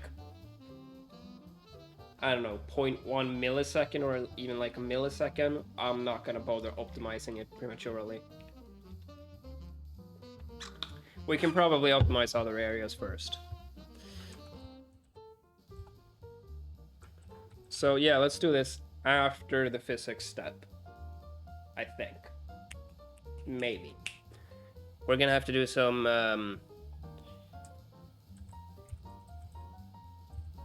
we're gonna have to do some testing to see how that works. So let's create a scope here. Add that. And then we just go through them. Right? And we want to go through it from the beginning towards the end and not in reverse. Actually, we kind of want to go through it from the back, right? Well, no, actually it doesn't matter. We can just do while contact events size greater than 0. The front to get that. Yep. And then I believe we have to do pop front as well to pop it out. Yep.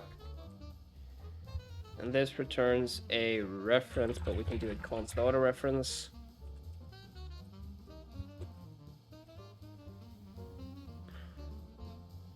Okay. Progress.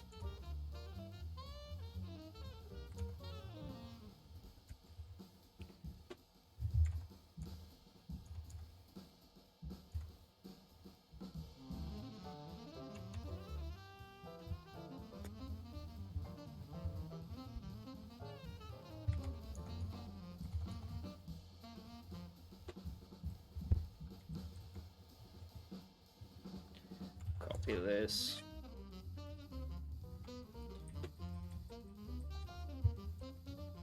Actually have it be static up here. Call script contact callback.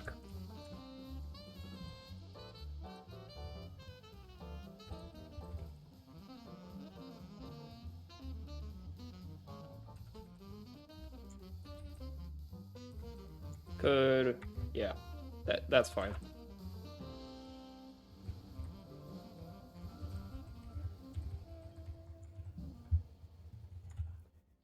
It's fine.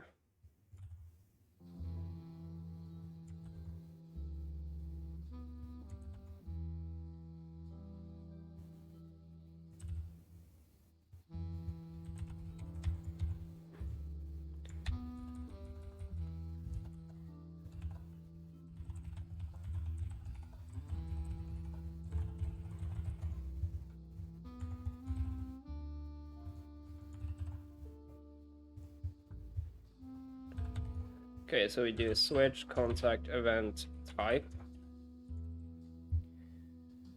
Please give me the missing case statements.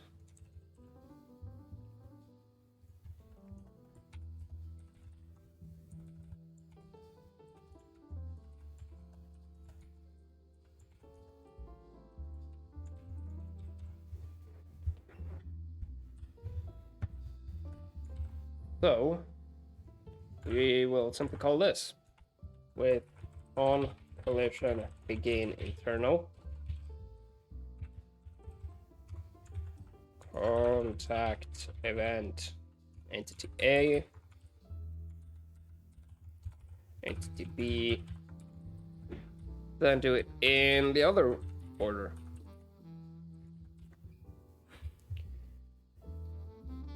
Cool.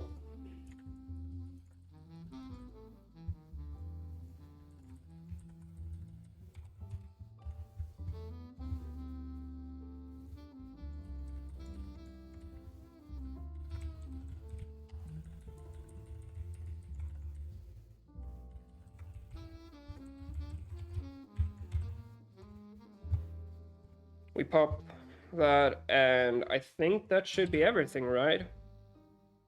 We lock it, we loop through it, and deal with everything. Up here we lock it, we add it.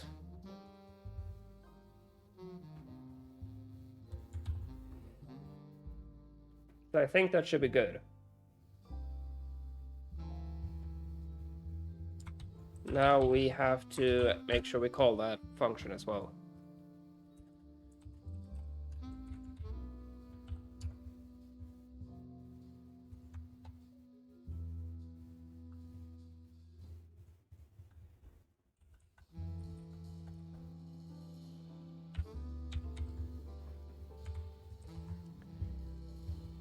And yeah, hopefully it will work just fine now.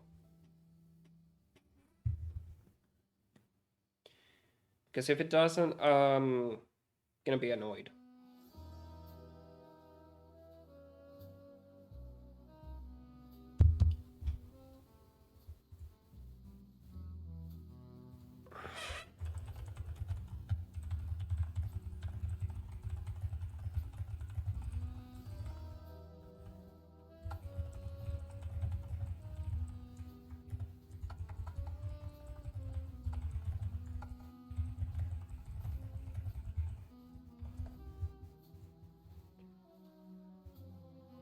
All right.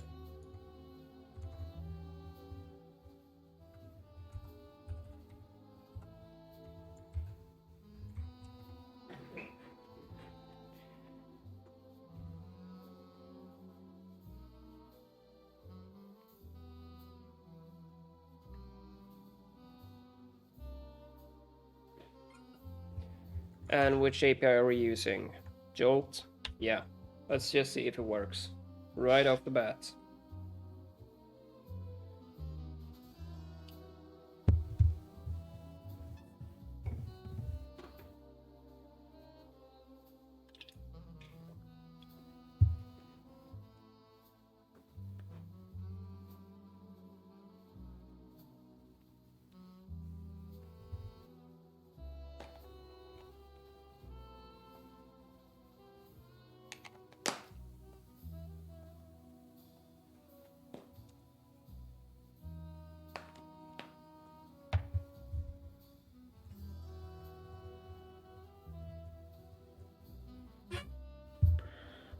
Please work.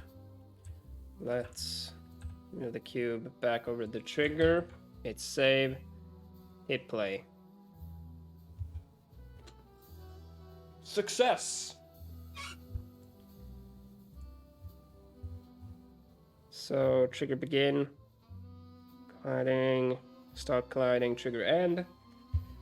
Okay, you are gone, my friend. Banned. Yeah, that's awesome. Now, just because it works doesn't strictly mean it works good right now, but it's fine. It's whatever. At least it mostly works.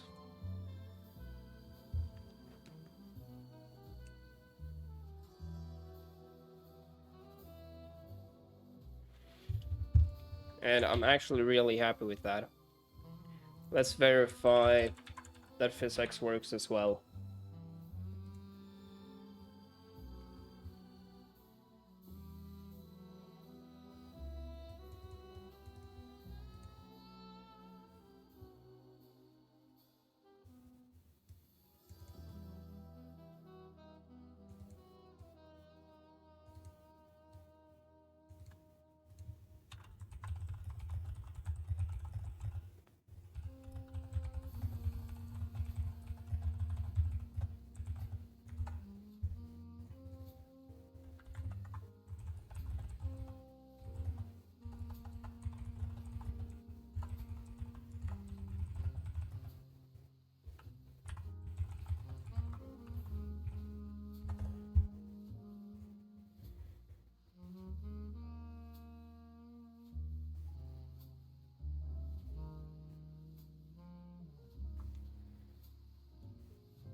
Okay, let's see. Physics test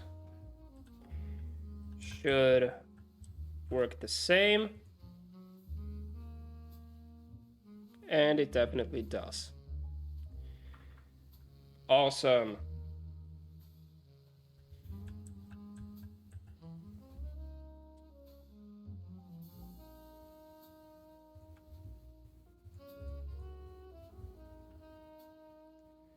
Yeah, screw you, physics. I'm actually starting to like Jolt a hell of a lot more than I'm liking physics, to be honest.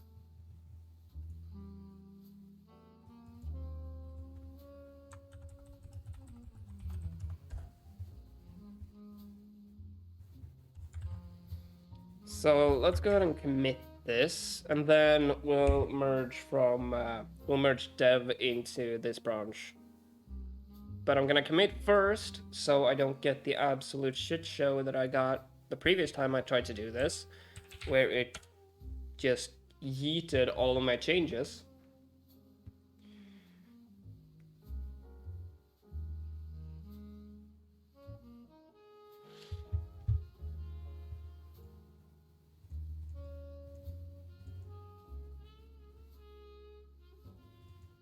Let's push that.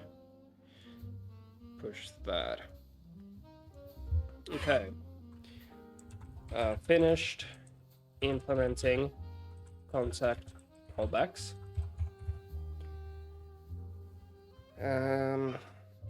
Contact callbacks are now handled in a better way to allow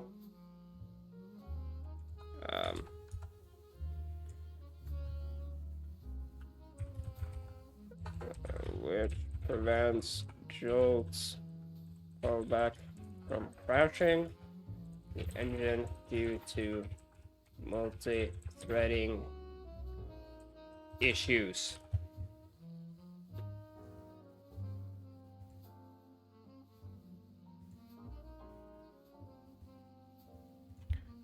Added back most of the physics contact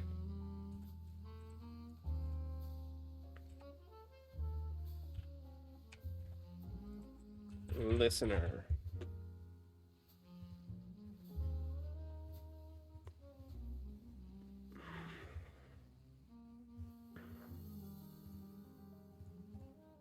Cool.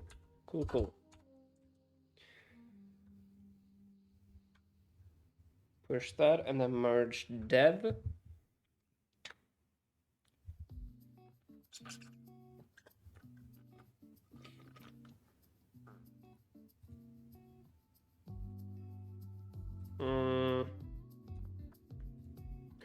Let's see if this works.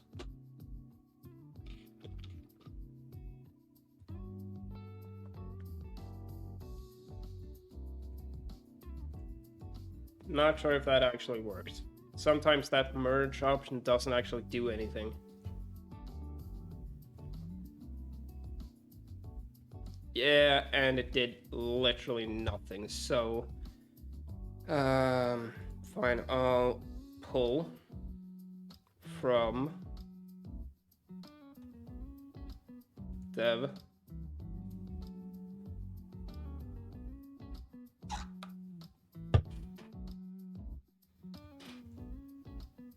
Fun incoming, yeah. Hopefully not.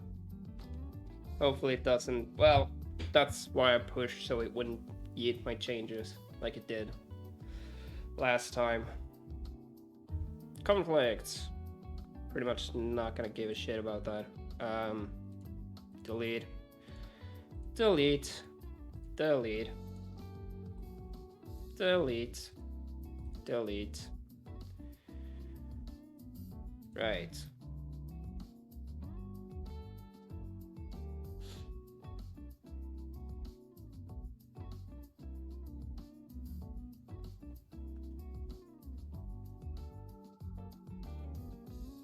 The hell is this? No, select mine. Okay.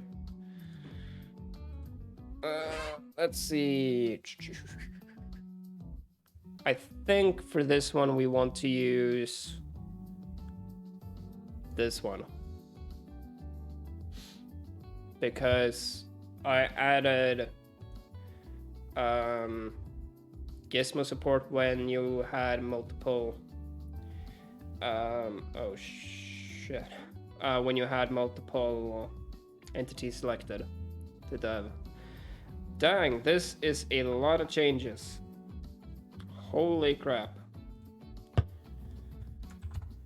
Okay, let's have a look here. I mean, all the code should probably be good. Mono got updated. Shader, yeah.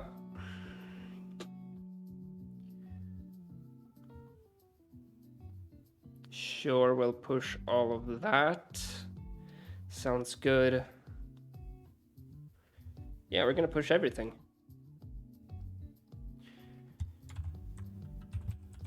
Merged dev. Merge from dev. Push it.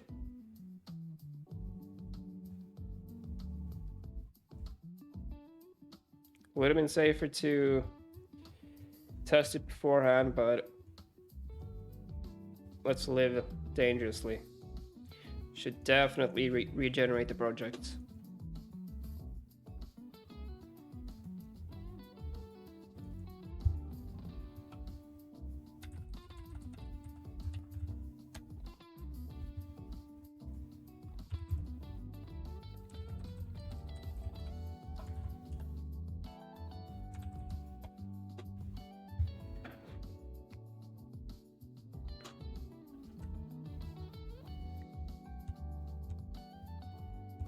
Reload.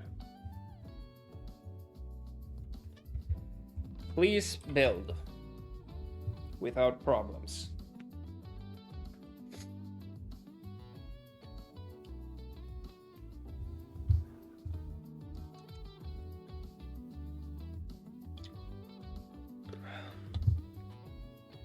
Hopium.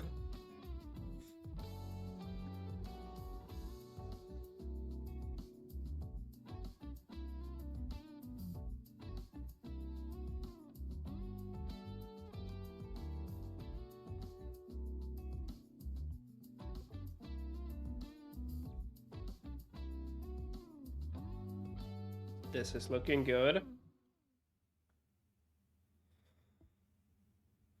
You're exhausted again. Is it because you don't get any sleep that you get exhausted after half an hour of work?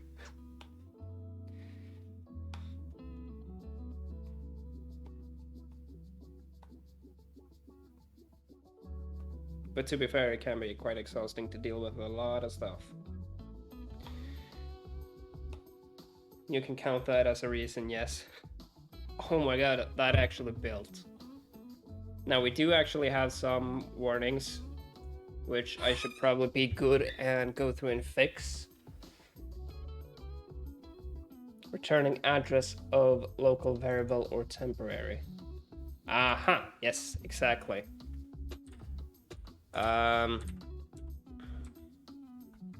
Go away, we don't actually need to have that one. Because it's a ref.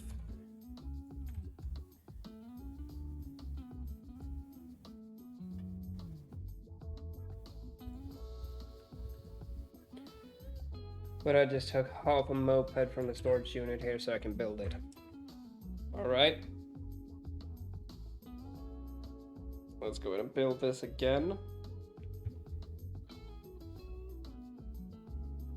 I'm actually super excited for when we update our C++ version to C++20, because Microsoft basically went and made it so that MSVC now considers a lot of things that you shouldn't do as errors and not just warnings. Probably around 50 kilograms of stuff. Jesus Christ. Okay.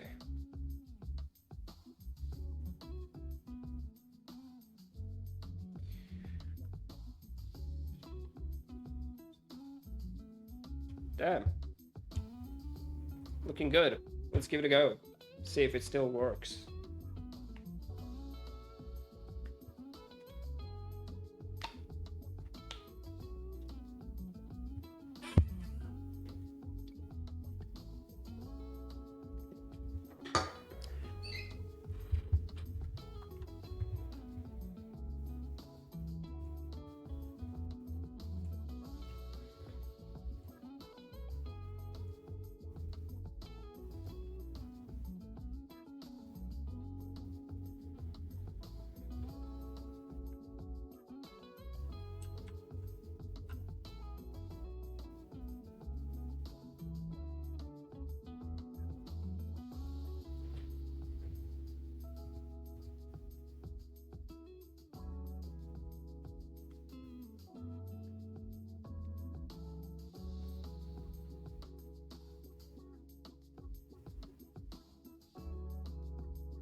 try this.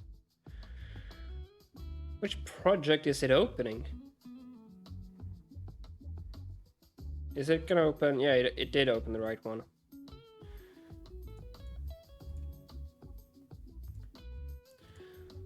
Let's be safe and regenerate it again and open it up.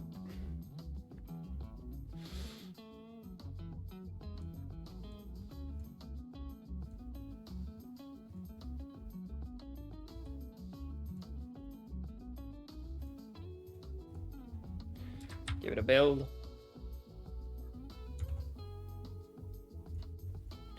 Let's try reopening it. See if we still get that error. We shouldn't, but you never know.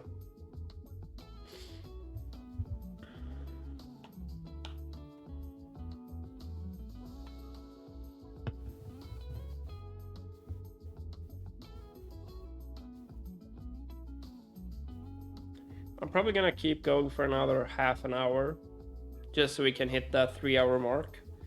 But we're gonna have some guests over eventually, so yeah, that's fine. Yeah, we're gonna have some guests over at around 4 p.m. my time, so not gonna keep going too much longer. Let's see if it still works. It does. Good. Awesome. Let's go ahead and commit that. Oh, come on. I undid it.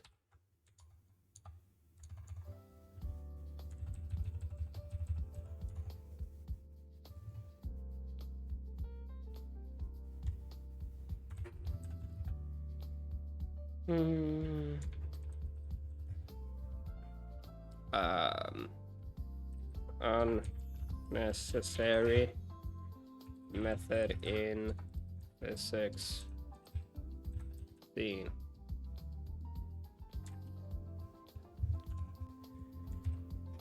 Okay. Gonna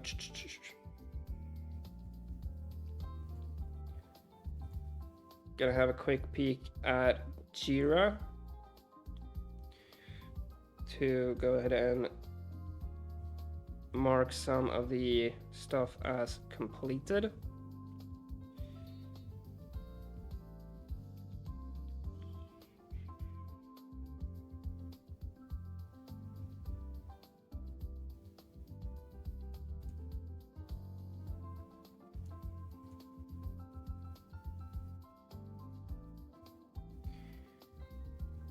However you do that. Again, I don't remember.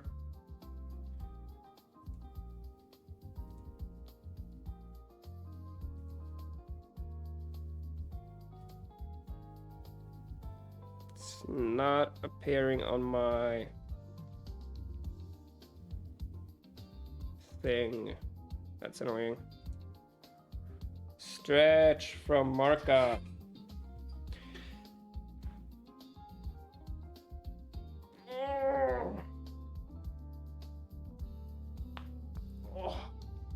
Damn. Managed to pop something. Oh, that felt good. Thank you.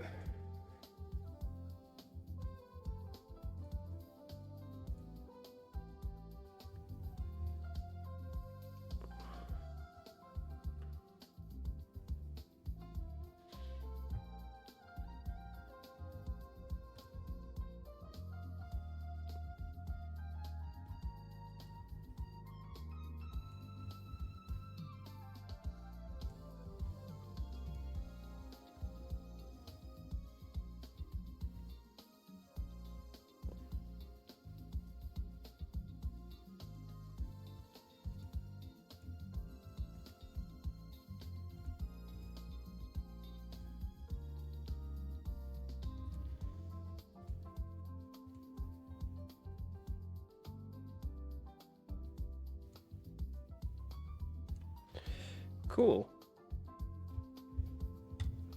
Okay. What else do we need to do?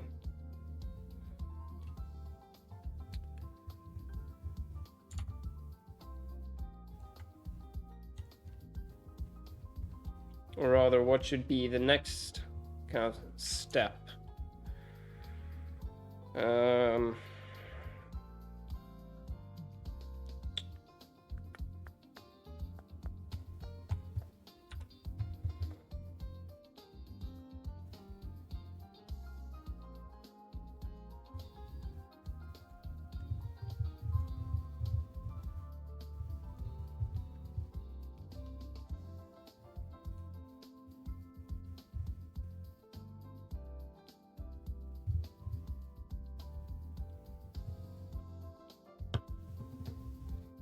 Should get another bottle of water.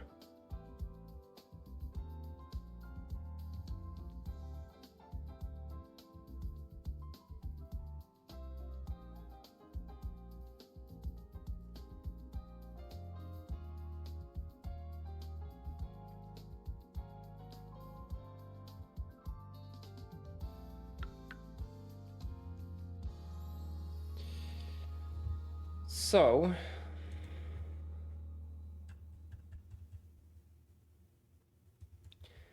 is there anything in this scene that we need to kind of fix? Like something that isn't working? I mean, there's obviously like the character controller or whatever. Not entirely sure what the equivalent thing would be in Jolt. Maybe we should start doing mesh colliders.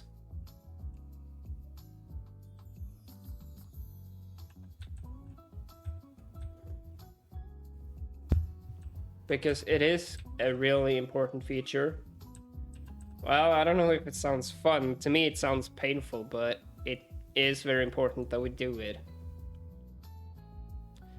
So I think we should start working on that. But first, I'm gonna grab some water, and I may stream tonight as well, working on that. Because, like I said, I only have about half an hour left of this stream.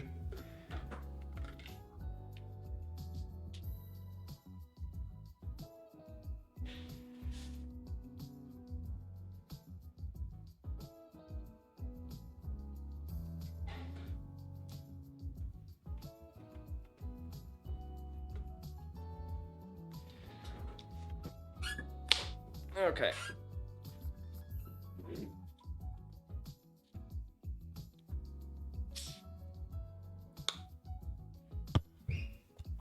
So, mesh colliders.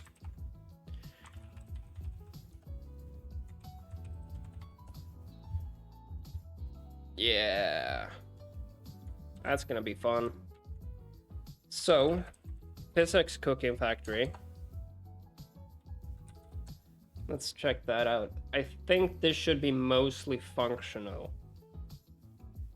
because it's literally the exact same as it is in dev. And in fact, I think if we go into physics API, cooking factory here, we are creating and initializing it, but we're not actually using it. And this is a virtual function. So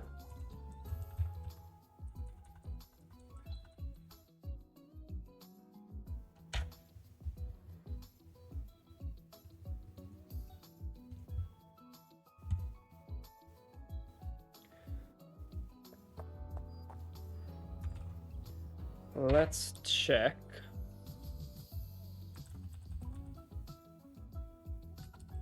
Well, let's start out by checking out Dr. Snuggles. Jolting on already on the log issue from Emily. Yeah, no, I'm doing Jolt. Oh, thank you, man. I think it does cause some weirdness with my camera, but it's fine. So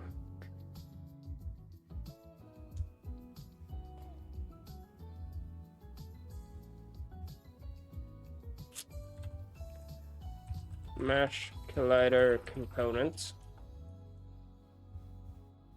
get or create collider asset. So in theory, that should actually be working.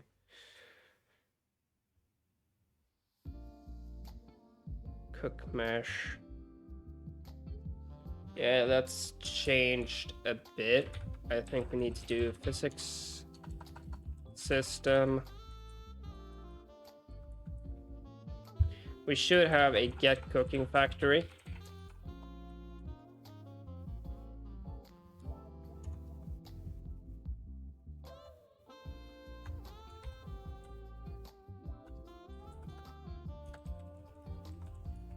Well, we could get the API directly, technically. So we could do physics system, get API, get mesh cooking factory, cook mesh. With the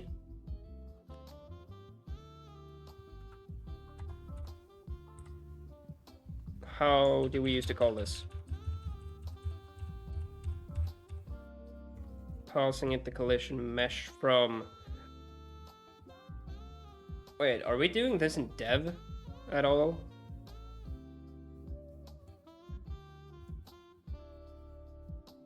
I don't think we are.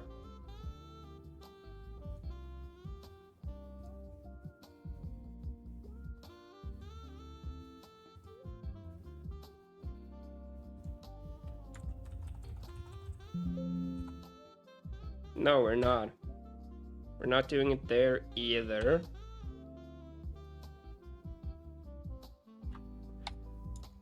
Let's check force, cook, mesh. Yes, here we need to do it.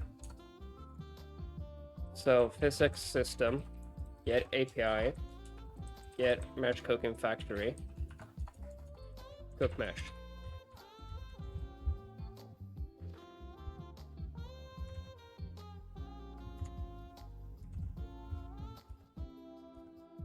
And that's the only place?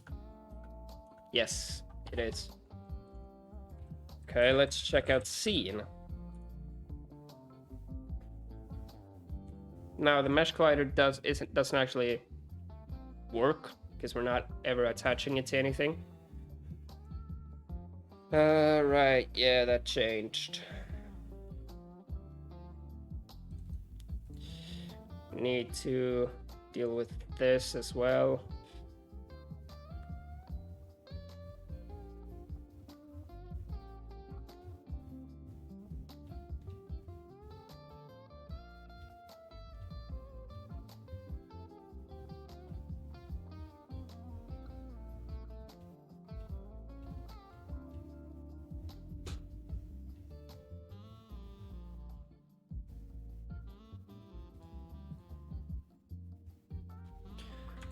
This needs to multiply by 2.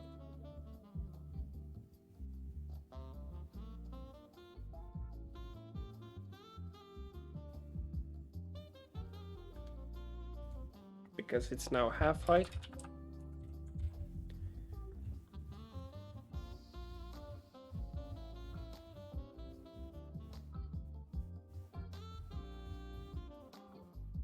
We need to handle cleanup as well at some point.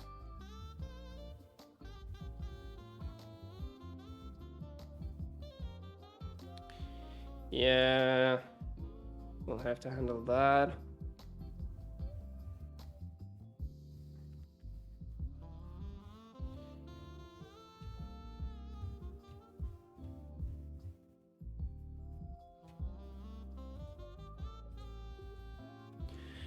I can probably bring this back now.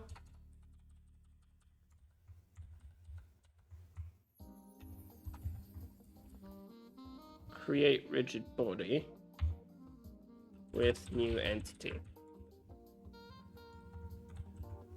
Probably should be fine. Does that. What about Jolt?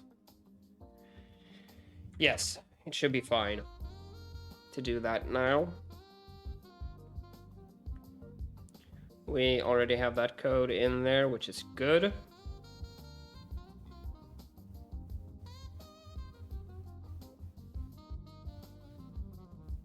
Okay. So I don't think there's anything else we have to do in there. All we now have to do is going to say physics rigid body. Come down. Where is it? No. We need to go in here and handle mesh colliders. So let's go into physics shapes. Triangle mesh, convex mesh. That's a problem. We can't have both of those. We need either or. Well, we need a general mesh collider, I think. No, I'm lying. I'm a liar. We need a convex mesh collider. No, convex mesh shape.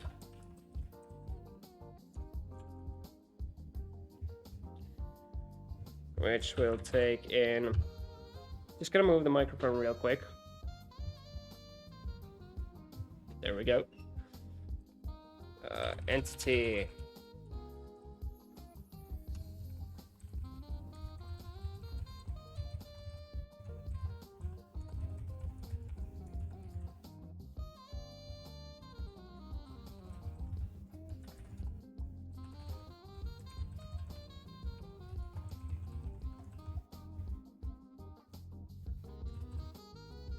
We'll have this.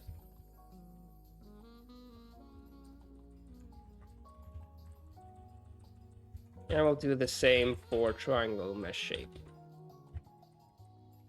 Triangle.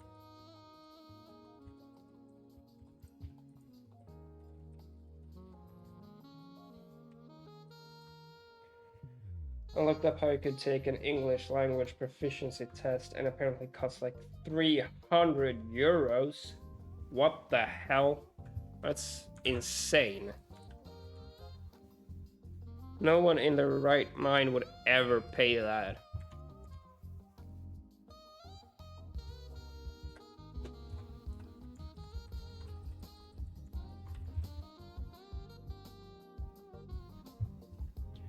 Right. So let's start with physics for this, because I know physics and I already have most of the code written here.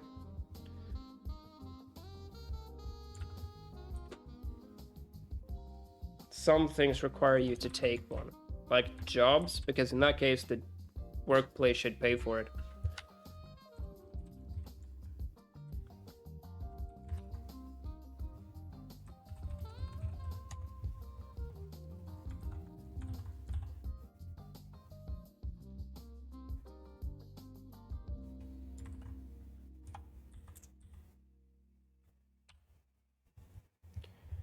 Okay, we need destroy, which will be called from here. This just takes the entity.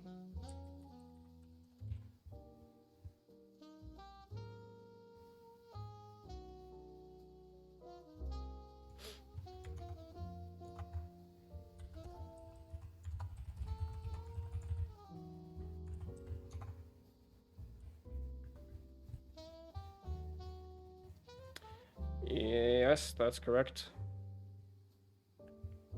And we'll need get native shape, which is a problem.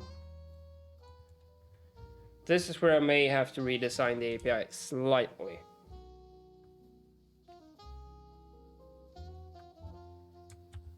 Because obviously this will not just have a single shape, it will have multiple ones.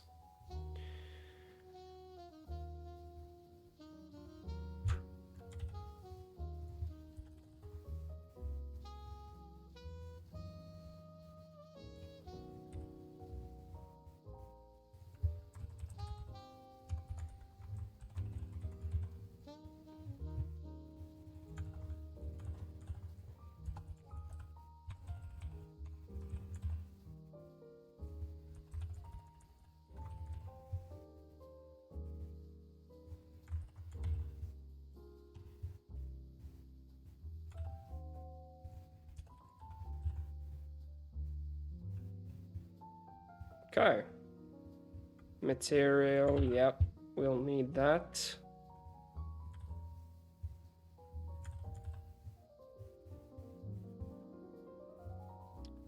Cool, let's start working on this.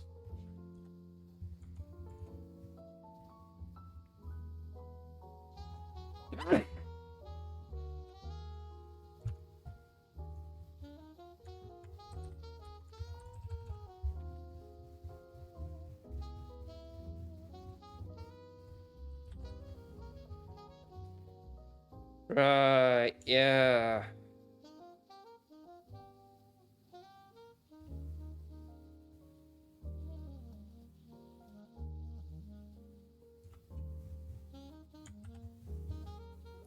Let's do a copy paste. So we first of all need to get the components.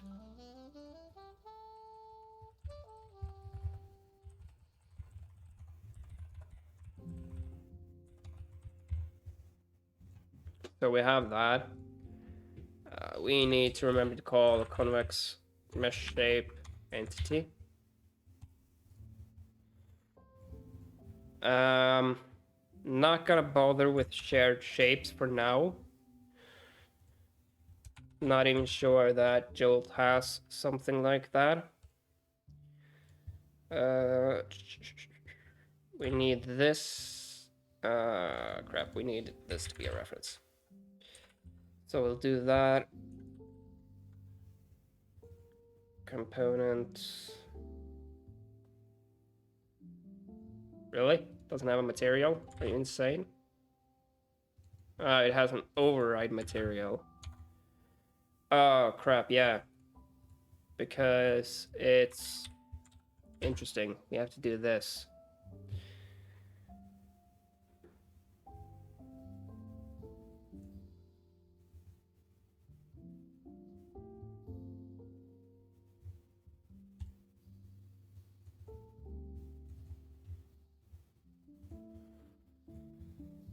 Set material is not a thing. We have to do this.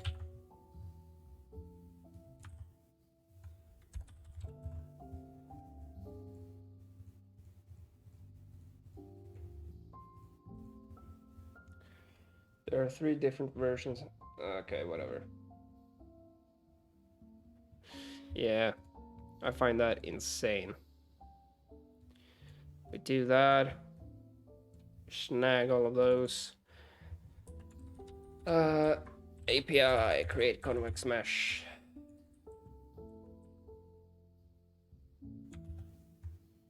No. Get SDK, create convex mesh. Exactly.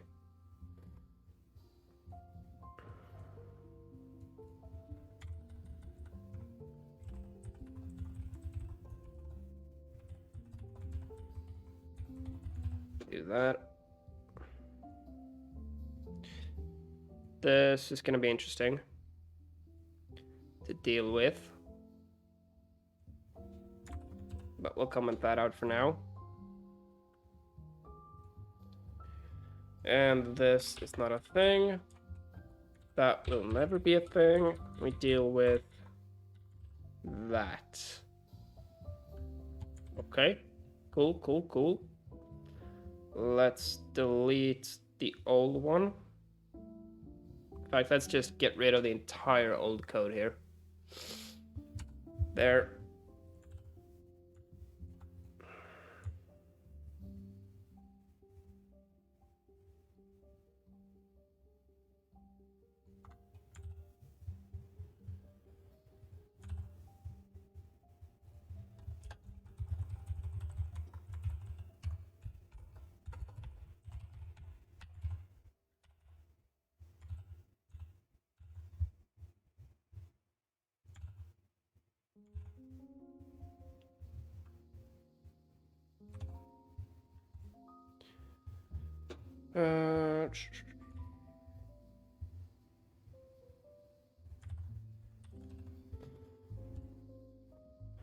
No shape sharing.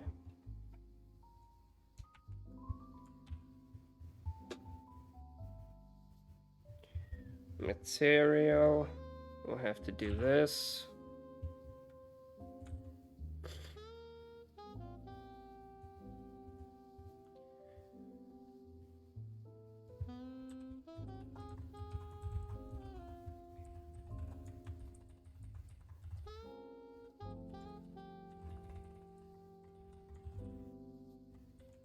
Submesh rotation. Yeah, that's no longer a Vec3. It's a Quaternion.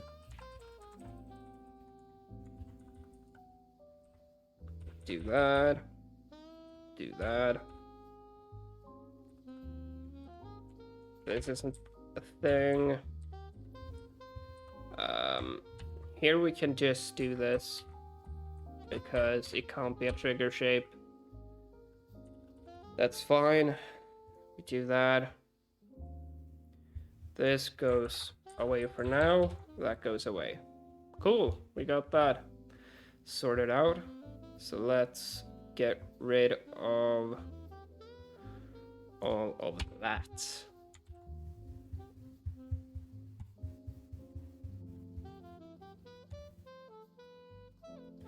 Right, forgot to update this.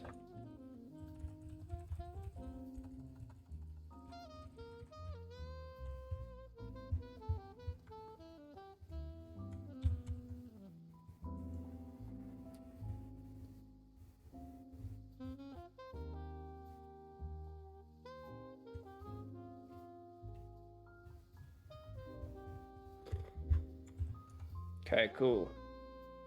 We'll go back in here.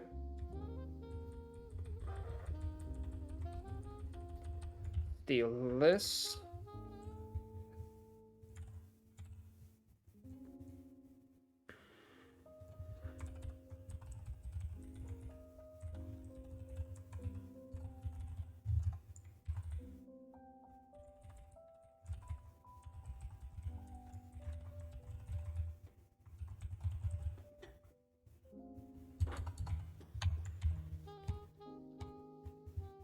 Awesome. Where do we have physics rigid body?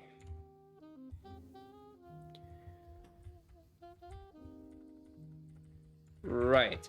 So, if it has one, we'll need to grab it. Because we need to determine... Ooh, let's check how we used to do this. Because there's a process to it.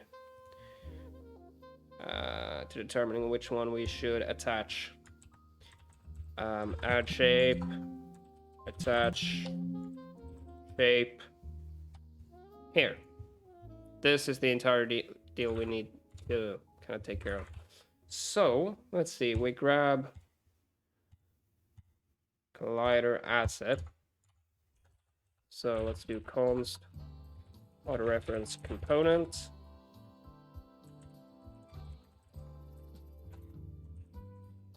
Mesh collider component. We'll grab that. We have to include asset manager.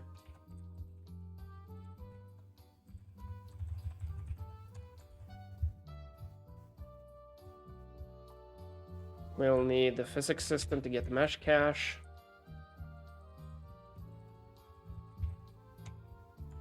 Hopefully that, yep, should be fine. We grab the mesh cache, we check if it exists.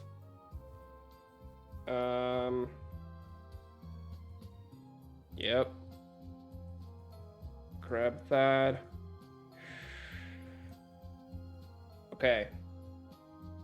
I need to remember to check that at some point.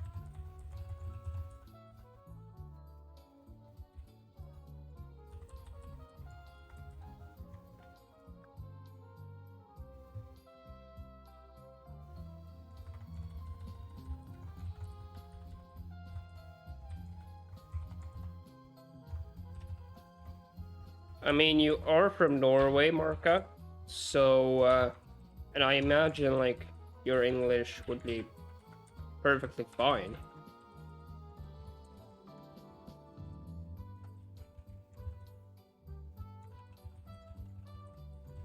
Okay.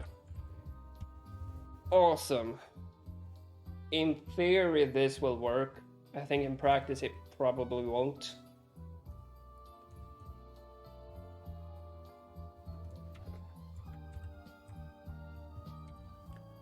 Potentially due to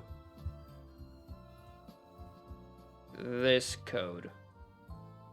But we'll have to deal with that at some other point. Well, no, this won't actually work at all, because we need to attach all of them.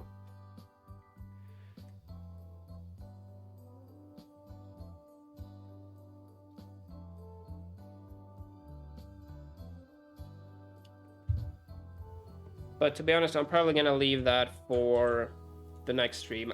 We'll see if I'll stream tonight or not. It depends on, we got some laundry to take care of and stuff like that, so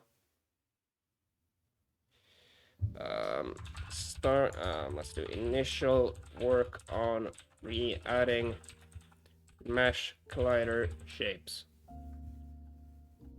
Yes. Okay, so I'm actually gonna, well, 5 minutes until we hit 3 hours. Do I just keep the stream running for another 5 minutes to hit that? Or do I end it 5 minutes before we hit 3 hours?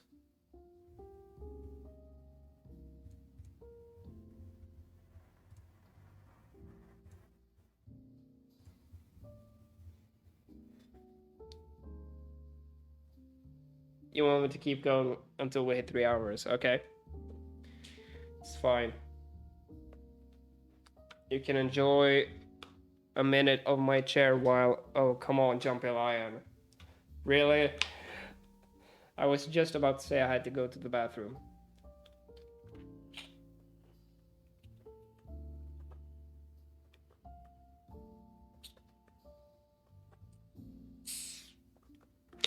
Yep, you can enjoy Miss...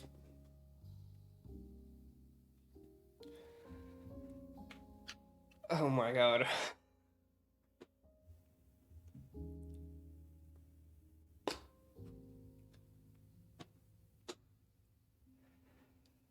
Marka, don't no. Jesus. What the hell? Alright, you know what? Just gonna have to chug this.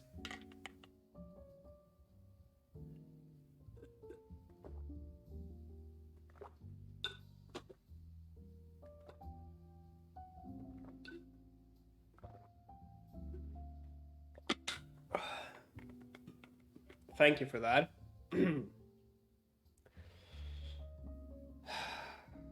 Okay, now I'm going to the bathroom, and I don't care how many times you guys redeem that shit. Enjoy the chair.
There we go.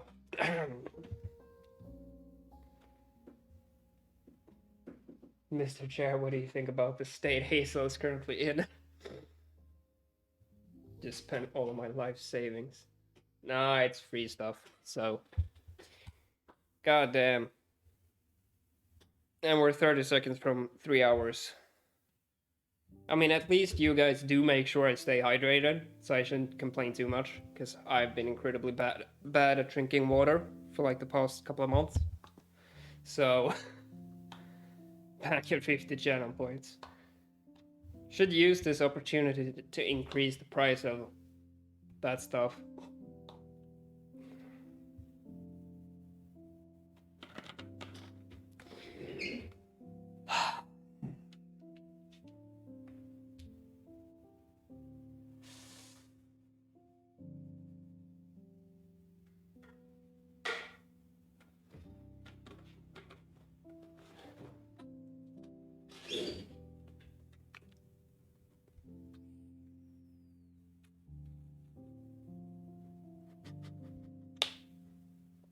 We'll hold you hostage with water.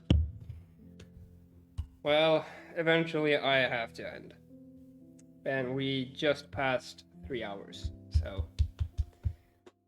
Unfortunately for you, I do have to go now, so. And I think for next stream, I'm gonna increase the price of hydrate to 250, maybe.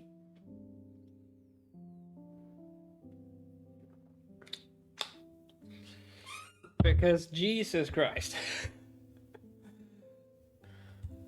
But yeah, I don't know if I'm gonna stream tonight.